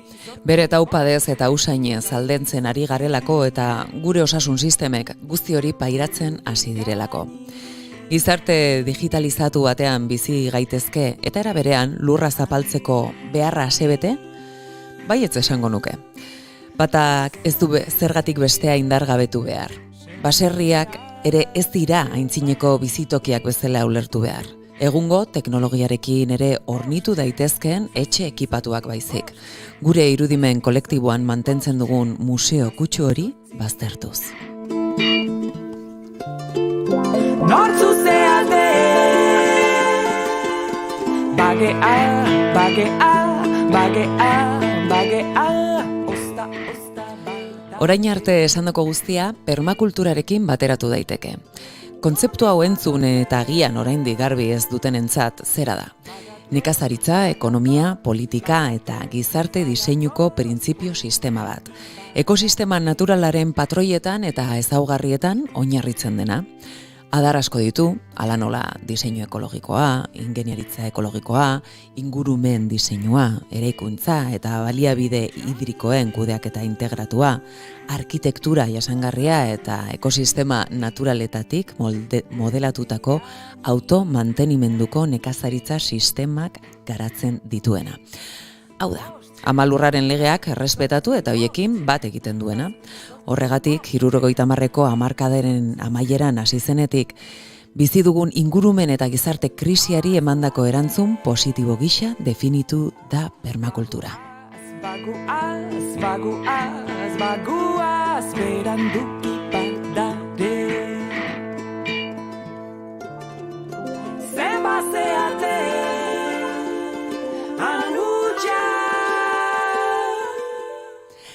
Gaur gurean 2 kazetari ditugu. Munduan zehar lan eta bizi eta gero, Azkoitiko Aruma Arrate baserrian loreak zaintzeari beraien eguneko ordu honenak eskaintzen dietenak. Kilometro zero kontzeptua loreetara eraman dute eta kimikorik gabe eta permakultura erabiliz, lore ederrenak hazten dituzte baserri lore enpresan. Euren espezialitatea, hain delikatuak eta boteretsuak diren daliak dira, besteak beste. Eurak, Koldo Ormaza Urduliz eta Joei Albert Txuidian dira, lehena Sopelan eta bigarna Filipinan sortua. Koldo telebistan erreportaiak egiten 35 urte eman zituen eta Joeik 30 urtez ekonomia arloko erreportaiak egitea izan zuen ogibide. Biek egun nekazaritza bir sortzailea loregintzarekin uztartzen dute Izarraitz mendian. Arratsaldeon, Koldo eta arratsaldeon Joei. Arratsaldeon. Plazerra zuek gurean izatea. Horixo esaten eri nintzen, zuek biak kazetariak izan zarete baino agian gaur egun beste ogibide bat duzue, horrela aukeratu duzue, baino mundutik zehar bidaiatu duzue asko. Bai. Ezta? Nola bukatzen duzue Izarraiz mendiko baserri batean lore ederrak sortzen, saltzen, zaintzen? Bueno, gu Madrilen bizi ginen azken 25 urte edo, eta pentsatu genuen, apurbet, ez ginen aspertuak, baina, apurbet, zer egingo dugun gero, igual baserri bat erosiko dugu, eta igual Euskal Herrira joango gara biztera, eta, halako zerbait. Egun batean ikusi genuen baserri bat, joan ginen ikustera, eta, hori erosi genuen. Baina, jada duela urte batzuk, esan nahi dut, duela agian 10 urte edo gehiago baserria hor zegoen, baina joei, zuek ez zineten etorri duela urte gutxira arte, ez da? Beti pentsatu genuen egun batean Euskadira joan, Euskadin bizitzea. Eta egun batzuk Bilbon ikusi genuen anuntzio bat baserri basoarekin fantasia total, baina bizitatu genuen baserri eta gero ez du erosi baserri hori, baina gero ondoan beste baserri bat ikusi genuen eta ez dakit maite mindu egin zineten. Paso eta azkenean erosi genuen baserri bat. 2006an, bai. 2006an badira da urte batzuek. Egokitu ere egin behar izan zenuten baserria, ez da, Koldo? Hau da, bioeraikintzarekin bat egin zenuten, hau da, zuen filosofia horrekin bat doalako, nola izan zen prozedura, eta zer suposatzen du horrek? Gu baserri erosita gero, hasi ginen permakultura kursoak eta agrikultura regeneratiba edo nekazaritza sortzailea hori buruz kursoak egiten, hor sartu ginen euskal grupo batean, horreglako, eta, hasi ginen etortzen ona kurtsoetara, edo Kataluniara, edo Madrilen bertan, edo, eta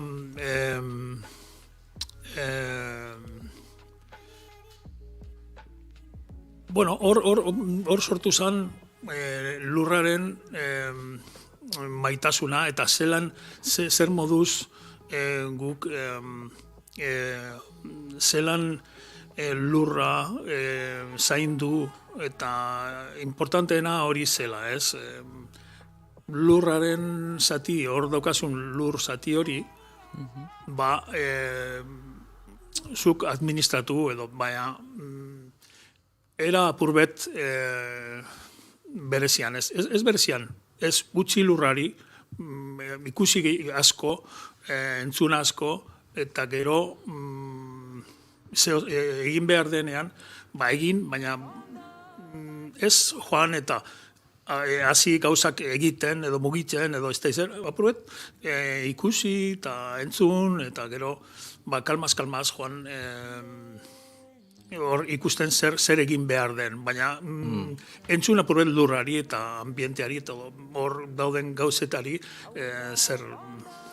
Baiz, zuek ez duzute adibidez lurra iraultzen edo, ez? Golde erabiltzen iraultzeko, baizik eta zuek begiratzen duzu, lurrari begira bizi zarete, eta ze behar dituenen arabera lurrarekin harremantzen zarete. Ez da? Bai. Bueno, uste dugu, eta, bueno, teoria da lurretan eta lur maila asko daukate, eta mikrobioma daukate bere maila bat eta bere mikrobioma daukate. Eta ez da oso ona nahaztea mikrobioma lur barruko bioma eta maila aldatzea. Mikrobioma batzuk espezializatzea da bere maila, no? Orduan,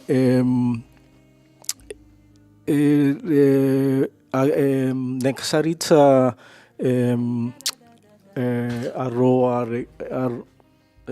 arroarekin o mugatsuarekin nahatzen dute mailak asko eta gero hil egiten du mikrobiomak. Bai, ekosistema propio bat dute, ez da? Bai. Osa, lurrak badu bere bizirauteko eta bere oreka mantentzeko, lehen gaiak baditu, ez? Eta nastu ez geho beste gauza batzuekin, o beste lur batzuekin, hori hautsi egingo litzateke. Bai, nastu eta gero behar duzu fertilizante sartzea. Kimikoak. Kimikoak. Ez da, zuek ez dituzu erabiltzen. Zuek loreetan sekula ez duzue kimikorik erabiltzen. Nola egiten duzue hori orduan? Guk ipintzen dugu, hori kapa bizia dagoen lurrean, hori oso mea da, alako batzutan milimetroak baino ez dira, eta beste batzutan igual zentimetro bat edo alakoa, ez da hain, orduan, hori behera botaten baduzu, lurra azpian sartzen baduzu, orduan hiltzen duzu, hor bizirik dagoena. Orduan, eta landarek behar dute hor bizirik dauden bizia, sustraiak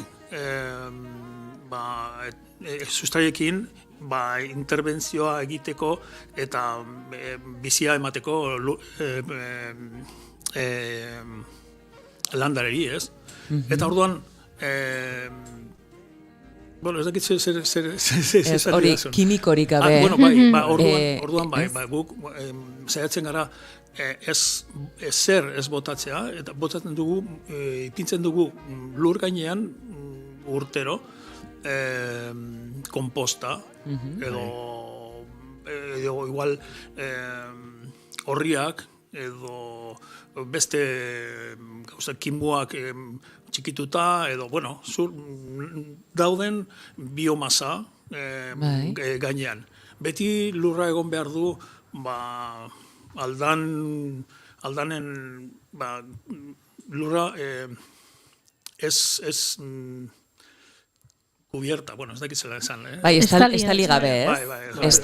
Estaliri gabe. Orduan, ez dakigu zelan, hori badakizu noiz hasi izan kimikoak sartzen, ez? Bigarren gerra ondotik... Munduko bigarren gerra diktator. Orduan, ezke lehen ez ziren erabiltzen. Eta hor hasi ziren, egon ziren materialak, gerraren materialak, sobran, ez? Eta bombetako materialak, nitrogenoa, fosforoa, eta nekazaritzarako erabiltzen hasi ziren.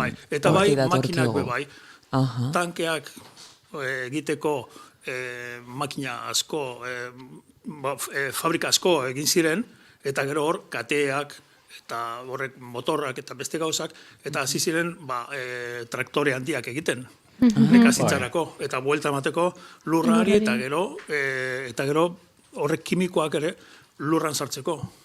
Eta hori adibidez, zuk etxera eramaten badituzu lore sorta bat ederra, bezain ederra, baino kimiko ez josia, pentsatzen dut pertsonentzako ere ez dela bat ere osasuntsua izango. Jende asko erosituko ditu, jakin gabe akaso edo pentsatu gabe, zenbat kimiko dituen, erosita berri dituen, ez, lore sorta horrek. Bai. Adibidez, arroza bat nondik etorri da. Adibidez, Costa Ricatik edo Keniatik, eta zenbat egun behar du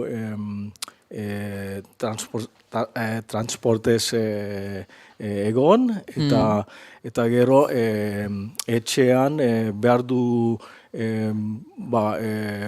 aste bat hori da, zuk erosi bezain pronto nahi dituzu etxean gutxienez astebetez, ez, bere edertasun guzti hori eta usaina, ez, bete dezan.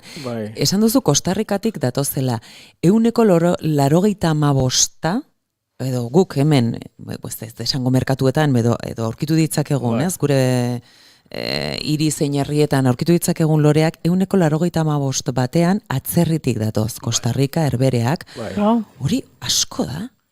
Asko da. Zergatik ez da hemen lorari begiratzen, ez dakit. Orain alduzu telefono deitu egin, eta bihar 100 arrozak edo 1000 tulipanak daukazue zure atean. Baina ze prezioan, esan nahi dut ez prezioa bakarrik kostu ekonomikoan, baizik eta jasangarritasunari begira, hau erokeri bat izango da, ez da, Koldo? Nik uste dut, eta, jendea, nire ustez, ikusi behar du, larrozak ze denporatan dauzen etortzen dira, ez? Eta tomatek bezala, barazkiak bezala. Barazkiak bezala, ez? Tomateak neguan, ez daude. Eta daudenak, esango dira, inbernadero batean berogailuekin eta ez dakit zenbat kimikoekin sortuta, ez? Ordan indar askorekin, asko behar duzu hori sortzeko, tomate hori. Eta berdina loreekin, bai, Eta gero, klaro, hain beste kilometro, ekarri eta gero, uste dut, larrozak ere jakin behar dira, larrozak edo beste dozein lora, zein da zaioa horrek erosteko, ez? Hobeago da neguan lora gutxi dauenean,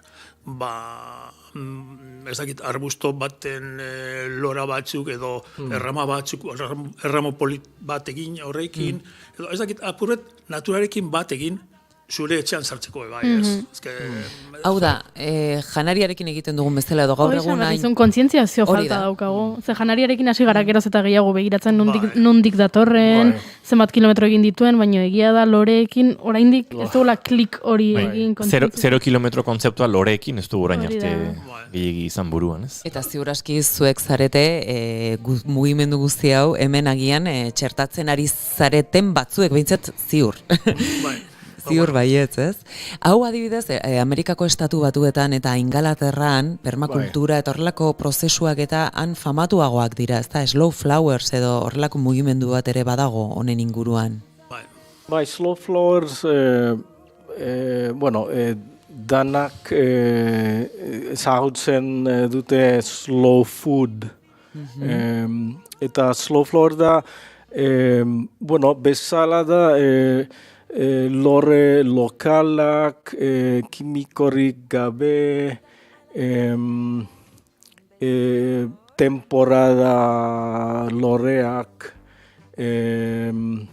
eta mugimendu, hemen ez da ezagutu, baina, pixka bat, adibidez hemen Euskadin edo edo herrian, bueno, gu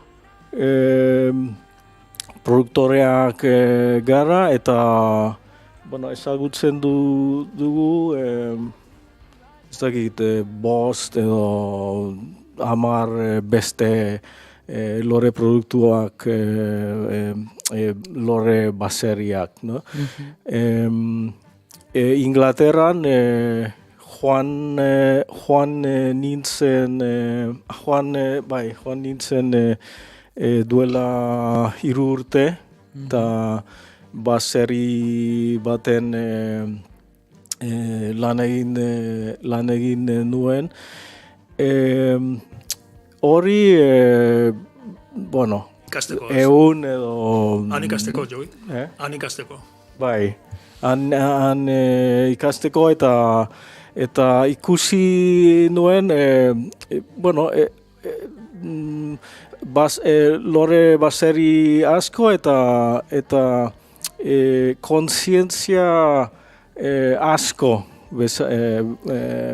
Gizarteratuta dagoela, ez da? Bai, bertan jendeak agian txip hori leno goiurik esaten zuen klik hori eginda duela, ez da?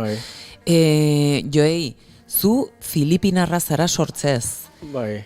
Gaur etorri zara zure euskerako klasea galde batera utziz nik eskatu diodalako mesedez esan diot, bueno, hau nik uste zure klaseko idei, esaten badiezu, entzumen aktiboa praktikatu dezat. Joi, behar baduzu ziurtagiri bat egitea bigarren kafetik zure irakaslearen zat, egingo dizugu, Hau izan daiteke. Mintza praktika egiten aritu zarela, entzumen...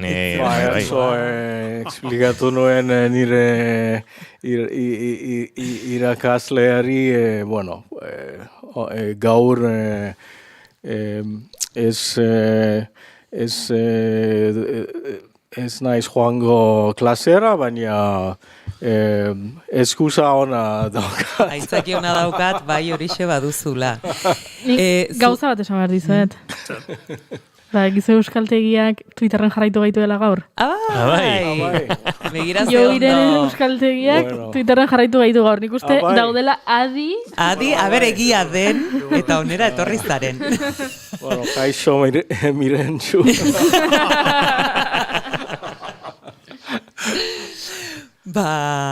Joi, besteak beste, bueno, zu azkeneko urte asko Madrilen eman zenituen, koldo bezala, baina ona etorri zinenean garbi zenuen gauza bat, nik euskeraz ikasi behar dut, merkatuan nire loreak saltzeko orduan, beharrezkoa zaidalako. Aztertero, Azpeitiako merkatuan, bai. Saltzen dituzu loreak euskeraz? Bai, eske Azpeitia, Azkoitia euskaldun dira, eta euskaraz bizi gara, hori. Zederra, bizi gara, bai horixe. Beste mundua mundu honetan izan nahi du lurra zalean infinitua ondarralean zorioneko. Koldo, ni hasieran ere aurkezpenean hasi naiz esaten, ez da, baserriak, bueno, teknologiarekin bat egin dezaketela alegia, eta ez dutela zergatik gure irudimen kolektiboan mantentzen dugun museo edo izan behar, ez da. Ideia hori ez da inbeste nirea, zurea da, zurekin hitz egin bainuen honen inguruan. Konta eguzu pixkat, ze iritzi duzun guzti honen inguruan, edo? Bueno, baserria... Niri lehenengoz esan behar dut, baserritik bizi aldala. Eta gazteak kaletik berriro azten badira baserritara joaten, hori apuret salbatuko gara hori gertatzen bada, ez? Baina baserriak apuret aldatu behar dira. Ez dira erdi arotako baserriak bezala izan behar. Orduan, alako lehio txikiak edo alako gortak ilunak argindarrekin bakarrik argituta, ez? Eta ez, izan behar dute bentan edo lehio handiak eta... Wifia, adibidez, ez da? Hori da derrigorrezkoa. Posible da, baserria eta wifia dena bateratu daiteke. Eta, bueno, askoitean oso zaila da, wifia... Bai, lehenengo urte ez geneukan internet. Ezer. Pasatu zineten Madrilen bizitzetik, naiz eta hirigunean ez izan, baina bueno, han bizitzetik ezerezean demagunez, edo behintzen sensazio hori edukiko zenuten. Bueno, gero hasi ginen, gazte batzuk,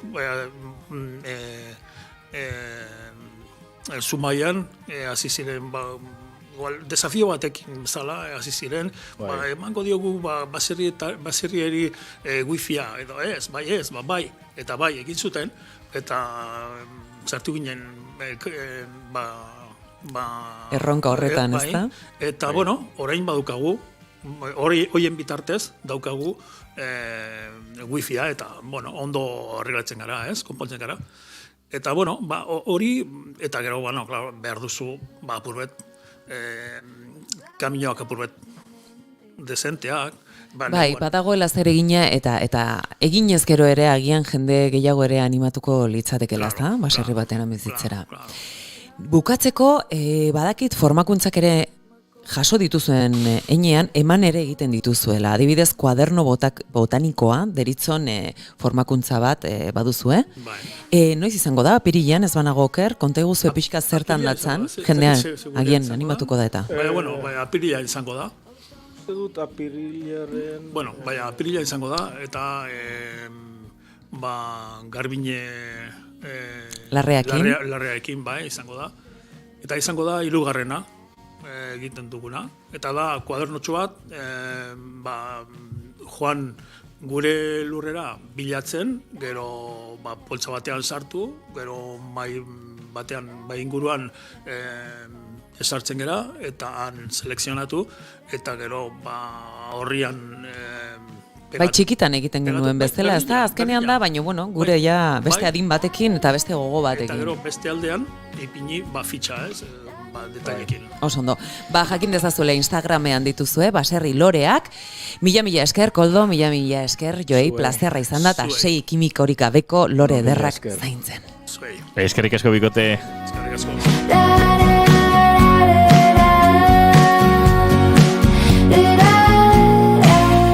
Eta gu segituan, Madrilera bidean, baina virtualki badare, lasai, hemen jarraituko dut.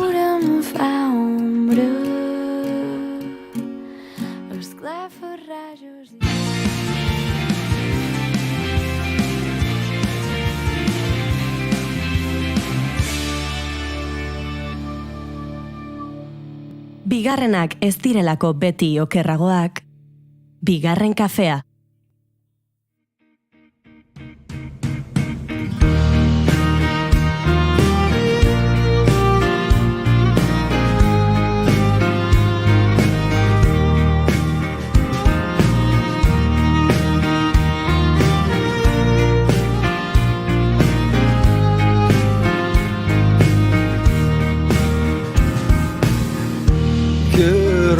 Zara, beldur, luakian inoiztez uzku.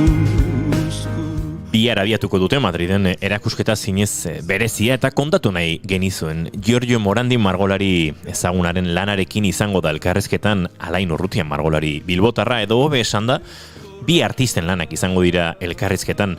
Arko 2022 arte garaikidearen azokarekin batera abiatuko dute bihar, eta bertan izango da ikusgai Painting is a Mental Thing proiektua.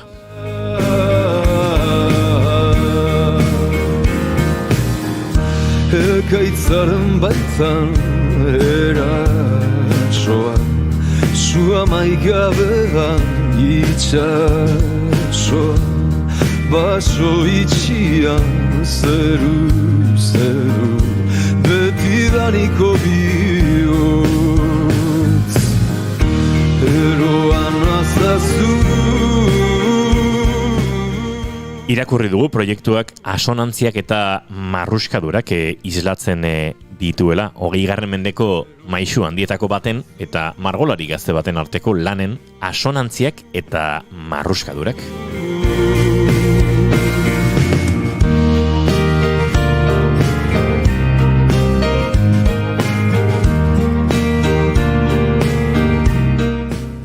Badira hainbat elementu biek landu dituztenak, materia eta objektuak eraldatu nahia, emozioa eta metodoa, materia eta arintasuna, errealitatea eta irudimena nahastea. Baina bada ipu bate ekarri nahi izan duguna. Ez omen da errealitatea baino surrealistagoa den ezer, santzuen behin Morandik eta txio bat balitz atzetik gehitu beharko genioke berdin dio txio hau noiz irakurtzen duzun. Gaur egungo errealitatek ere ematen digu surrealismoan sinisteko.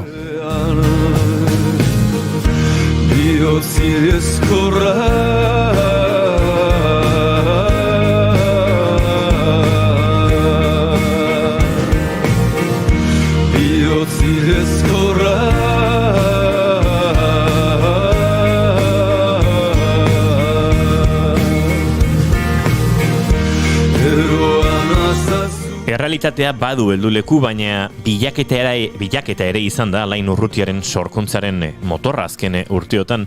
Eta guk bilaketa horren inguruan, eta noski bihartik otsailaren 27 bitartean Madriden izango den lan horren inguruan jakin nahi genuen gehiago, horregatik gonbidatu dugu bigarren kafera. Alain Urrutia, arratsaldeon eta ongitorri. Arratsaldeon bai. Bueno, hemen ari gara, erakusketa honen inguruan irakurri dugu, ez? Milango Map Galeria Italiarraren eskutik izango dela Painting is a Mental Thing proiektu hau. Baina noiztik Painting is a Mental Thing eta noiztik zure harremana ere Map Galeria honekin, Alain? Bueno, Painting is a Mental Thing, Leonardoren esaldi betetik hartutako zati beta, ez? Eta orduen lareunda berrota margarren urtekoa izan Leonardo da Vinci, ez? Orduen, ez da gaur eguneko kontu, baina zuk lehen beste agaz esan dozu moduen, gaur egunean badeko pisue oniogarren esaldi horrek, ez? Eta Map, best bigarren galdera inoztasuna, Map galeriagaz nostik, pandemia zanetik. Kuriosoa da, pandemiak sortutako harreman bat izan zala hau, orduen, aurreko urte bitikona. Akaso entzulea pixka bat kokatzearen ere, kokatu behar dugu edo bintzat jakin behar dugu nor den kaso hontan Giorgio Morandi Alain Urrutiarentzat. Elkarlan, holaxe deituko diogu hontan murgildu aurretik, Alain, nor da zuretzat edo nor izan da artearen historian ere Giorgio Morandi? Nitzako izan da jenteak situatzeko, ez? Edo jenteak, beran lana situten ez da jentea ongo da. Da orduen beran Picasso garaiko pintorea da. Oin ulertzeko, ez? 1900 da Picasso, 1800 da Picasso, behu izango da, eta buruz nabil, 1880 izango da. Ez dakite. Eta bera zenduzan, 1963 dinot, situatzeko, ez jenteak situatzeko. Eta kuriosoa da, nitzako oso pintore importante izan da, eta oso sali izenaz beti berana. Jente askontzako oso pintore aspergarria da. Hori be kontutan hartu beharreko kontu da. Beti pintatzen zaolako gauza berdina, ez? Bodegoiak, potoak, garroiak, lorontziak, botillak, etxeko gauzakaz indako bodegoiak, ez? Badekoz paisaiape beran pinturan, oso hasikerako pintura horretan paisaiak hartuten dira, eta guen hemen erakusketa izanean oingela urte bi hor ikusten ziren paisaietako batzuk, baina gehiena, da jenteak interneten behituten badau, gehiena bodegoiak dira, ez? Baina kuriosoa bada, berak etxetik eta 54 kilometrotara baino zauen biderik luzena, etxetik eta 54 kilometrotara izagoela, ez? Orduen, kuriosoa da, baina gurean jarrizkero, izango zen Bilbo Gernika, Zumaia Donosti, edo Lekunberri Iruña. Horre, distantzita kalkuletako, ez? Bilbotik Gernikera eta Bilbotik Gernikera ze pinteko, ongo dileko pintetako, ez? Baina horre padeko zer ikusi bere bai, gaur egun bizi egun, eta lehen esan dozuna, ez? Surreala, errealitatea surreala da, eta gaur egunekoa baina surreala horik ez dut uste egondanik gure bizitzatan, ez? Historian egon dire, baina gure bizitzatan ez dago nolango momenturik. Pelikula baten barroen pelikula bizi gula moten dagoen, ez? Zalantzari gabe, eta oraindik ere aritzen garenean telesail berri inguruan eta pelikula berri inguruan asko keldulekua errealitatean bertan dute, eta, bueno, hor bada, ez? Gertakizunetan fikziorako estimulazio eta sorkuntza inspirazio ikaragarria. Giorgio Morandi, Bologna, 1880, 1974, hainbesterako guk ere bilatu dugu, eta alainek iaia hortxe, urte beteko dantza egin dio. Bai, akitena da, Picasso baio 10 urte berandu hau jaiosala, eta Picasso baio 10 urte gazte hau zendu zala. Orduan hori da dekote zendatua. Eta Picasso 1880 dala. Hori da, nire urte berdineko dala, bai 1 urte harinau. Beraz, ezkinan konturatu orain arte, Euskal Picasso eta 20. Mendeko Picasso alain urrutia genuela, behintzat jaiotzeak ematen dio, hainbesterako, ez da? Bai. 1 urte eta 4 eguneko diferentzia, nolango zuzen. Aizu, alain, aipatu duzu 35 kilometrotako mugitze muga hori, edo bidaiatzen muga hori, akaso 20. Mende hasieran edo 19. Mendearen amaieran jaiotako gure Atxonamon edo gure birra Atxonamon, ze hortxe ibiliko dira adinoietan, ez ziren asko zurrunago joan, haietako asko, eta hori bazen garaiko bizimoduaren ezaugarrietako bat, ez? Eta urrunera ere Espainiar estatuan barrena, ez? Edo Frantzian barrena. Basan bai, esan, mundu mailan ibilten ziren artistantzako zan, eta oso ezaguna zan beran garaian bere bai, orduen, esan gutena, Picasso Parisen bizi zan. Baina basoaz amendik eta urte batzuk atzerau, Rubens Madrilera joan zan biziten, jentean joaten zan Romara, Velázquez joan zan Romara, jentea muituen zala. Maila horretako jentea. Esotez, akaboen, nik guro pentsau, nire familia baserri nengo zala eta baserritik urten barik egon zirela. Eta gero askok ostean egin zauriela, aikitea mama joan ziren, irire joan ziren, herritik irire joan ziren, ez? Horrek esan gure hau, nire amamak izauzela, Nafarroatik izauzela kilometro batzuk Bilbora heltzeko. Eta horre badire 34 kilometro bai okeau. Bai, eta imaginario... Naiz da gertu ibili, ostia, 34 kilometro oin ez peiten doguz. Ez tala distantzi bete esatuzune. Ez tozu behar kotxe bete 34. Maratoi bat iten bozuz ja berrota biti, esuz. Bai, eta mendian korrika 80 askok, beraz. Horreiti, dinot, ez tala urrun joan behar, bai, el antxobera bentzez, Gernikera barik el antxobera joan. Ez dakit, edo Bermiora eta apurbekeau da Bermiora zoaz, da Gaztelu bat zezetutezu. Ez tala distantzie oso relatiboa, eta urrun edo asau, niko horatzen az, Londresa entzenean biziten, esaten ontzen lagun beteri esaten zen, eske asau bizizara, ez urrun bizizara. Da ez zen, asau nondik. Eta nik handik urte batzuta amaitu nagoen, auzo horretan biziten. Eta jendeak gatentu toztenan, asau bizizara, da asau nondik. Ni zentrora nintzen jaten ezetako, bez? Orduen, depende, ni kotxeri pestekot, Orduen, imaginau orduan, kotxe barik eta oingo antzera.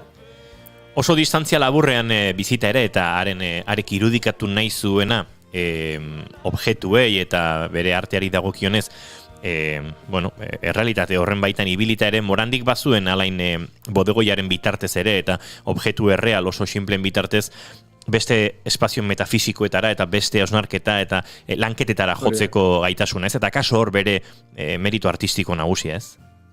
Hori da, berak, eta nitzako jenteak esaten denean, bodegoiak, eta nik jenteak ulertuteko modun hori iraltzen dut, ez? Bodegoiak, azkenean hori dirako, ez? Poto batzuk maiganean.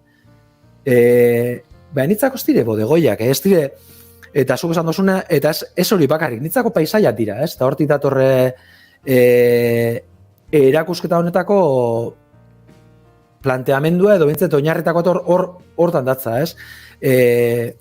Hortzmuga bat hau, horizonte lerro bat hau, eta objektuak dira, eta objektu horret dira, azkenean, eraikinak izan aldirenak, edo arbolak izan aldirenak, eta paisai besortzen da. Eta nitzako paisaiak dira, eta painting is a mental thing hori da, ez? Azkenean, pinturak ez da bakarrik islatzen kuarroan agertzen den hori, ez?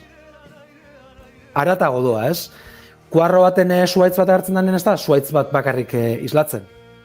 Zer da kuarro horretan agertzen den zuaitz horrek esan gure dauena, ez? Honetan kasu esatatako, ez?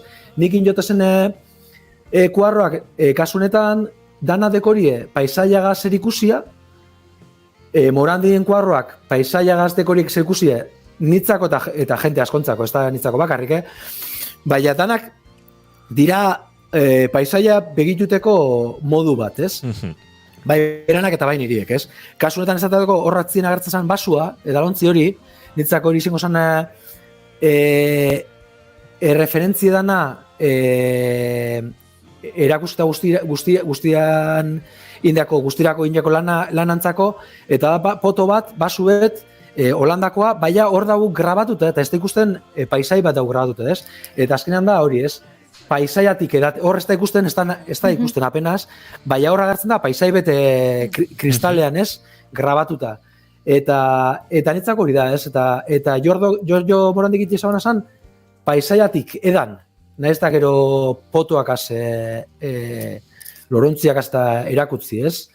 Eta akauen hori da, ez? Paisaiari buruzko eta pinturari buruzko hausnarketa bat, ez?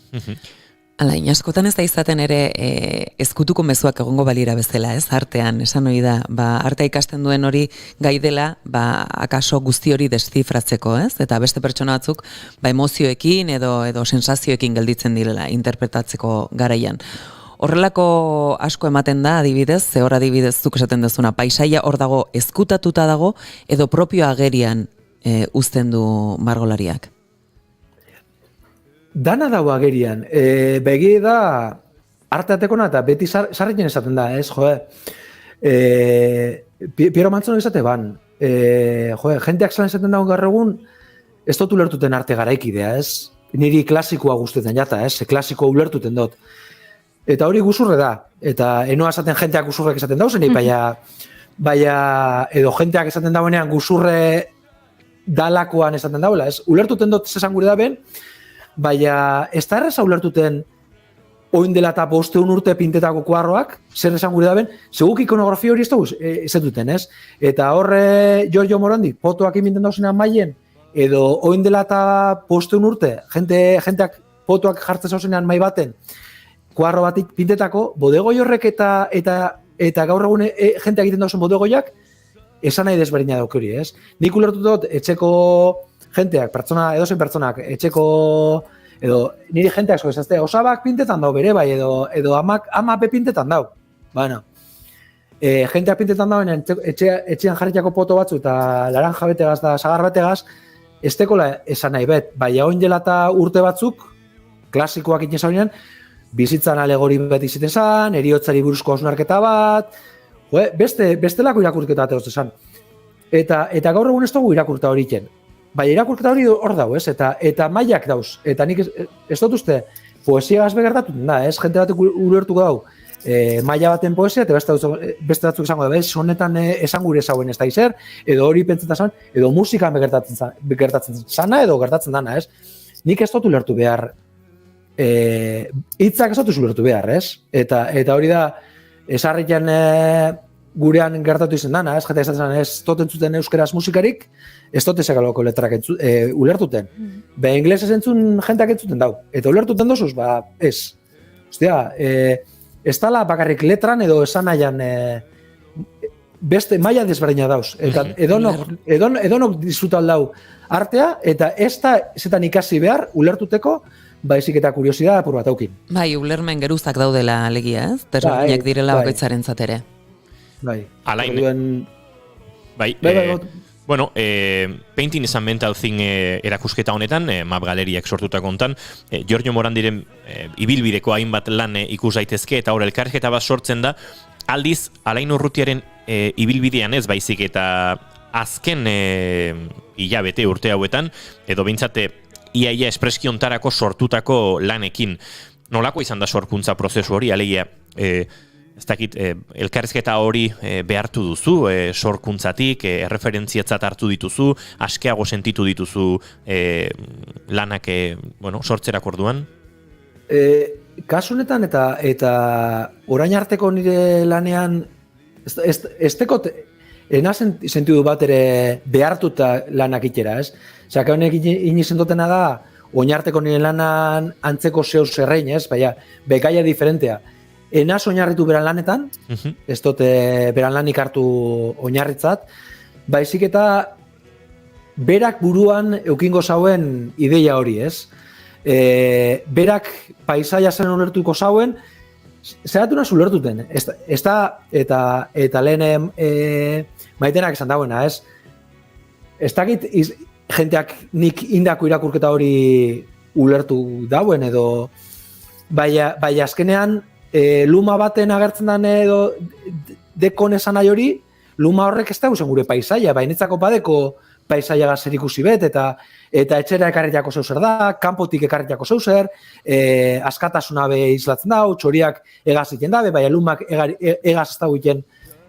Dinot, bauzela irakurketa, horrek nik itotez, eta beste batzuk ingo dabez, beste irakurketa batzuk, beste maila sakonago batean, Dinot, igual nik pintetan dozu zer, eta jende ezoste, hostia, horretan hori izlatu gurozu, eta ez, baina ona, ostuko zut eta nitzako erabilkot, ez?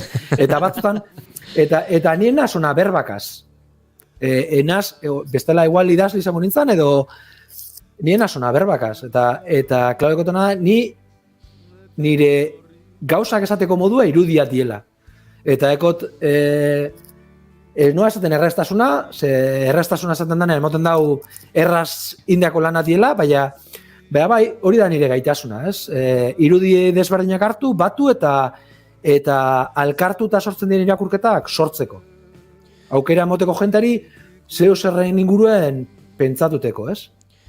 Alain, ikusleak zure lanetik hausnarketa, zer horrek egindako hausnarketa edo emozio transmisio nahi hortatik aratago joan daitekela, bada eskuzabaltasun keinu bat ere, bada egoa baztertzen duen artistaren keinu bat, baztertzea beharrezkoa da? Egoa baztertzea beharrezkoa da arterako?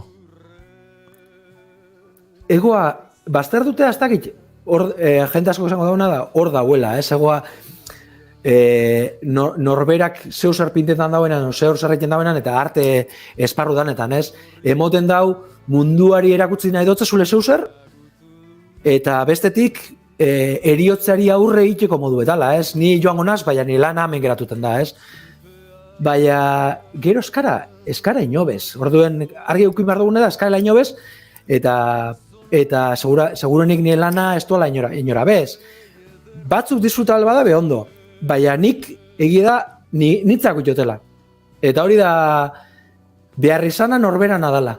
Ez da besterik iten. Eta ez da besterik iten, pinteta esango bezpasan, itxu lotuten azalako, bat opebiko nagoen beste bide bat.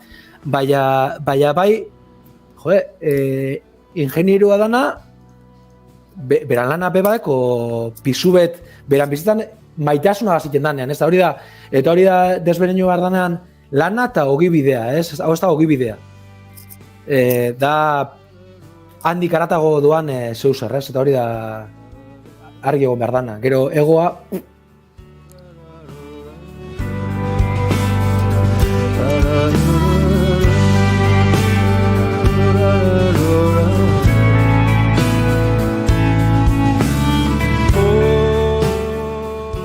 Bihartik 27, ia aste bete eskasean izango da beraz painting izan mental thing erakusketa hau, ari gara zertzeladak ematen eta batetik bestera, baina zertxo bait razionalizatu beharko bagenu alain, eta ez da lan erreza arterako, Madrilen lan hau ikusteko aukera izango duenarentzat, zer esango zenuke, zer topatuko duela edo ze girotan da biela elkarrezketa hau, Morandi eta zure artean? Ez da erreza, ez? Azaltzen eta ez dut uste jenteari gauzak ulertzeko giltzan eman barriakonik, ez? Eta aregitzi hau, emoten dau, eta lenguagaz, ez, maitenak esan dakoaz lotute doa, ez? Azkenean jenteak ulertuten dauena, behagi da, elkarrezeta dauela, hausnarketa bat dauela, eta aukera emoten jakola jenteari horren iguren pentsatuteko. Eta gaur egun inigo lehen esan dozuna gaz, ez? Gaur egun bizi dugun egoerak badeko honegaz guztiagaz lotura handi bat, ez? Etxetik urten ezin izana, bidaiatzean aukera murriztu izana, eta morandiren bizitza kontutan hartuta, eta jenteak horren inguruan pentsatuteko aukera badeko, ja horregaz, posik. bizigun egoera ez talako erreza, ez? Eta azkenean, etxeko gauzak azbe badaula aukera zeu zerriteko, ez? Zeu zerrandi egiteko, ez? Eta moten dau, gogoan dekot, ez? Arterrak ikasten gendunean, karreran aritu gintzazanean edo gebitzazanean, jenteak esaten zaula, ez? Ostia, ez tekot dirurik misiak erosteko, ez tekot dirurik proiektu bat iteko, ez tekot... Eta ez da behar, arkatz bategaz, boligrafo bategaz da folio zati betegaz inal direla marabillak, ez? Eta batzutan mugatu jengarela, ez? Edo gu gure burua mugatu jendogule. Eta kasunetan gu gure burue barik bizitzak ekar dauz muga horrek, eta beste kasu horretan, ez? Morandirin kasuen, beran burueri jarritako muga horretan, hor bere lana, ez? Eta pisu handiko lana gaur egun artea ikasten dagoen edozintzako, edo arte salea dan edozinentzako, ez? Hori da bitu bardana, eta honintzako hori da jenteak kontutan hartu beharreko kontua. Beno, gure entzulen artean norbaitek asteburua Madrilen igaro behar badu antxe topatuko du erakusketa hau, eta Madrietik entzuten gaituzten entzuleak ere badirenez, zuentzat ere proposamena, eta uste dute ondo azaldu duela alainek, ez? Hausnarketa horretan zer horrek ere zeuen hausnarketa egin eta arteaz gozatzeko parada.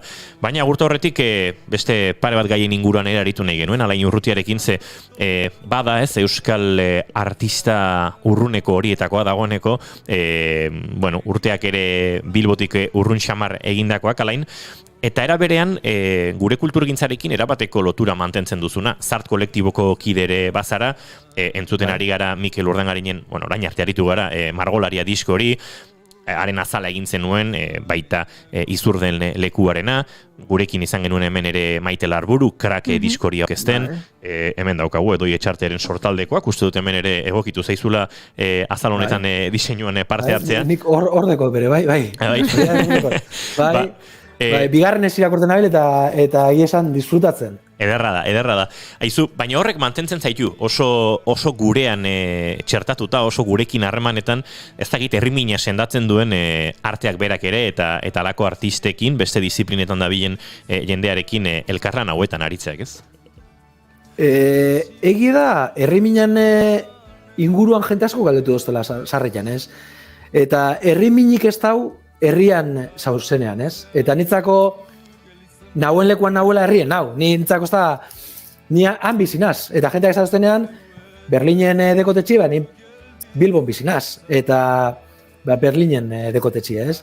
Baina egia da, oingo egoeragaz, gitxiau joan izenazela Euskal Herrira, baina bestela lehen beti hanka bat leku bakotzean bizi nintzala, ez? Eta oin horretako aukerari pestau.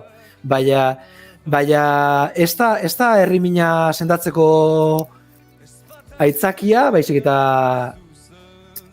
hango jentea soitura tratu dekotelako eta laguna dekotelako, eta honek danak Mikel oin dela eta 25 urtetik ez dutetelako, edo oin dela eta 20 urtetik ez dutetelako, edo lenguzu bigarrena da, eta oin dela eta ez da itizen bat urte ez dutetelako bere bai, eta gero jentea ez duten dozuna, ez? Maiten ikenaban ez duten, baina dela urte bi topo ingenduan Durangoko azokan, eta gero hor sortu zen aukera porta daiteko berandizkantzako bere, bai ez? Edo Rafa Rueda, Oier Arantzabalegaz Margolaria filma izanean bere, bai. Gertuko jentea da, ez? Azkenean, Euskal Herriak tekona da oso herri txikie dala, handie, baina berez oso gertuko izan dela jente dana, ez? Eta aukera dauela beti gauzak bat jente alkartu eta gauzak sortzeko, ez? Eta sartek hori deko asmoa zikera batetik, ez?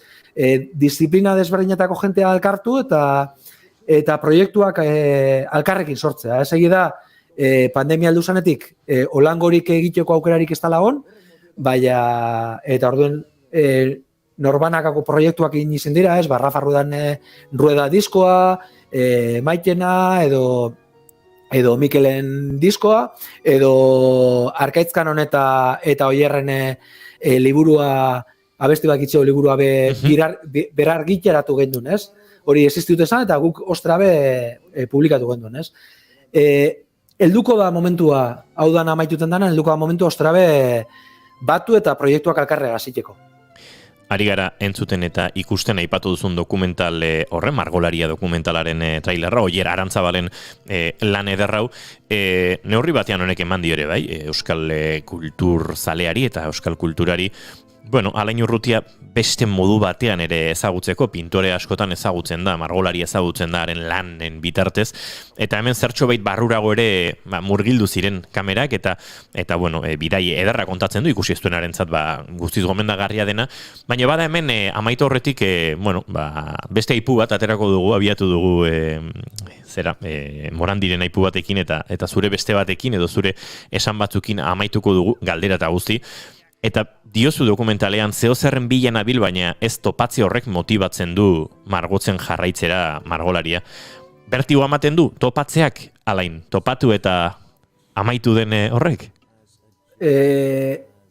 Jente asko esazte, horre Margolaria pelikulan esatotenean hori sudurra ikututotela, nire sudurra ikututotela, eta sudurra ikututeak guzurra esaten zauzela esan gure dauela, ez? Orduen igual ez da egia izango. Nik beti dinot hori eta egia da esatotela eta sarritzen esan izen duten zeu zer dela, baina bakit bilatzen dodan hori aldatuz joan dela, ez? Orduan aldatu dendan bitartien ez dut topatuko, ez? Orduen ez dakit topakoten, eta topeta gotenean igual esangot, jazta, onarte, ez? Eta oteizak hori inzauen, ez? Oteizak eskultura itezauen eta esan, jazta, artea gazamaitzuot, begero ez daki, esan egi izan, segero poesia idazten hasi izan, tizak hasi izan bestelako lanak iten, beti dau zerbait barria bilatuteko, ez? Ez dut uste topekotenik. Bueno, bai ez da ezakigu momentu ontantxe sudurra ikutzen duela Alain Urrutiak, hau uste dute erakusteko moduko dela, jendeak ere lasaitasunez ardezan, hortxe dago momentua, zalantzarik ez dago egi guztia behintzate etzegoela hitze horietan, eta neurri batean poza ematen digu, baina ontzat emango dugu zer horrek aipatutako hori eta oteizarekin egindako analogia hori, bueno, beti dago ez, artean eta sorkuntzan beste esparruak bilatzeko aukera, eta inoiz topatuko bazenu erabate asetzen zaituen lan hori, bueno, izango dira beste lanak ere egiteko eta besteok gozarazten jarraitzeko.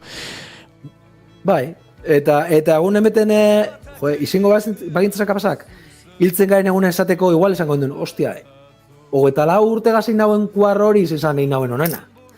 Ez, baina, batetaki. Oin nik erantzunik ez tekot.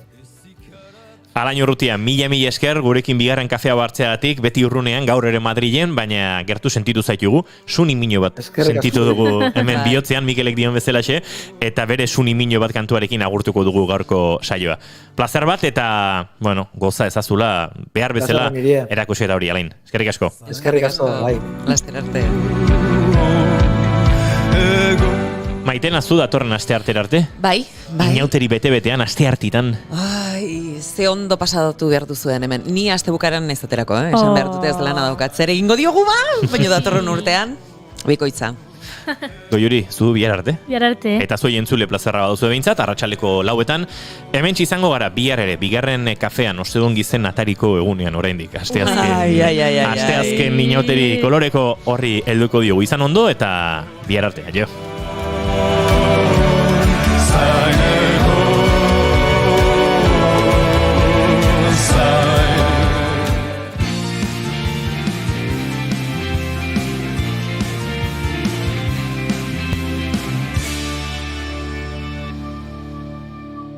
Keep calm and bigarren kafea.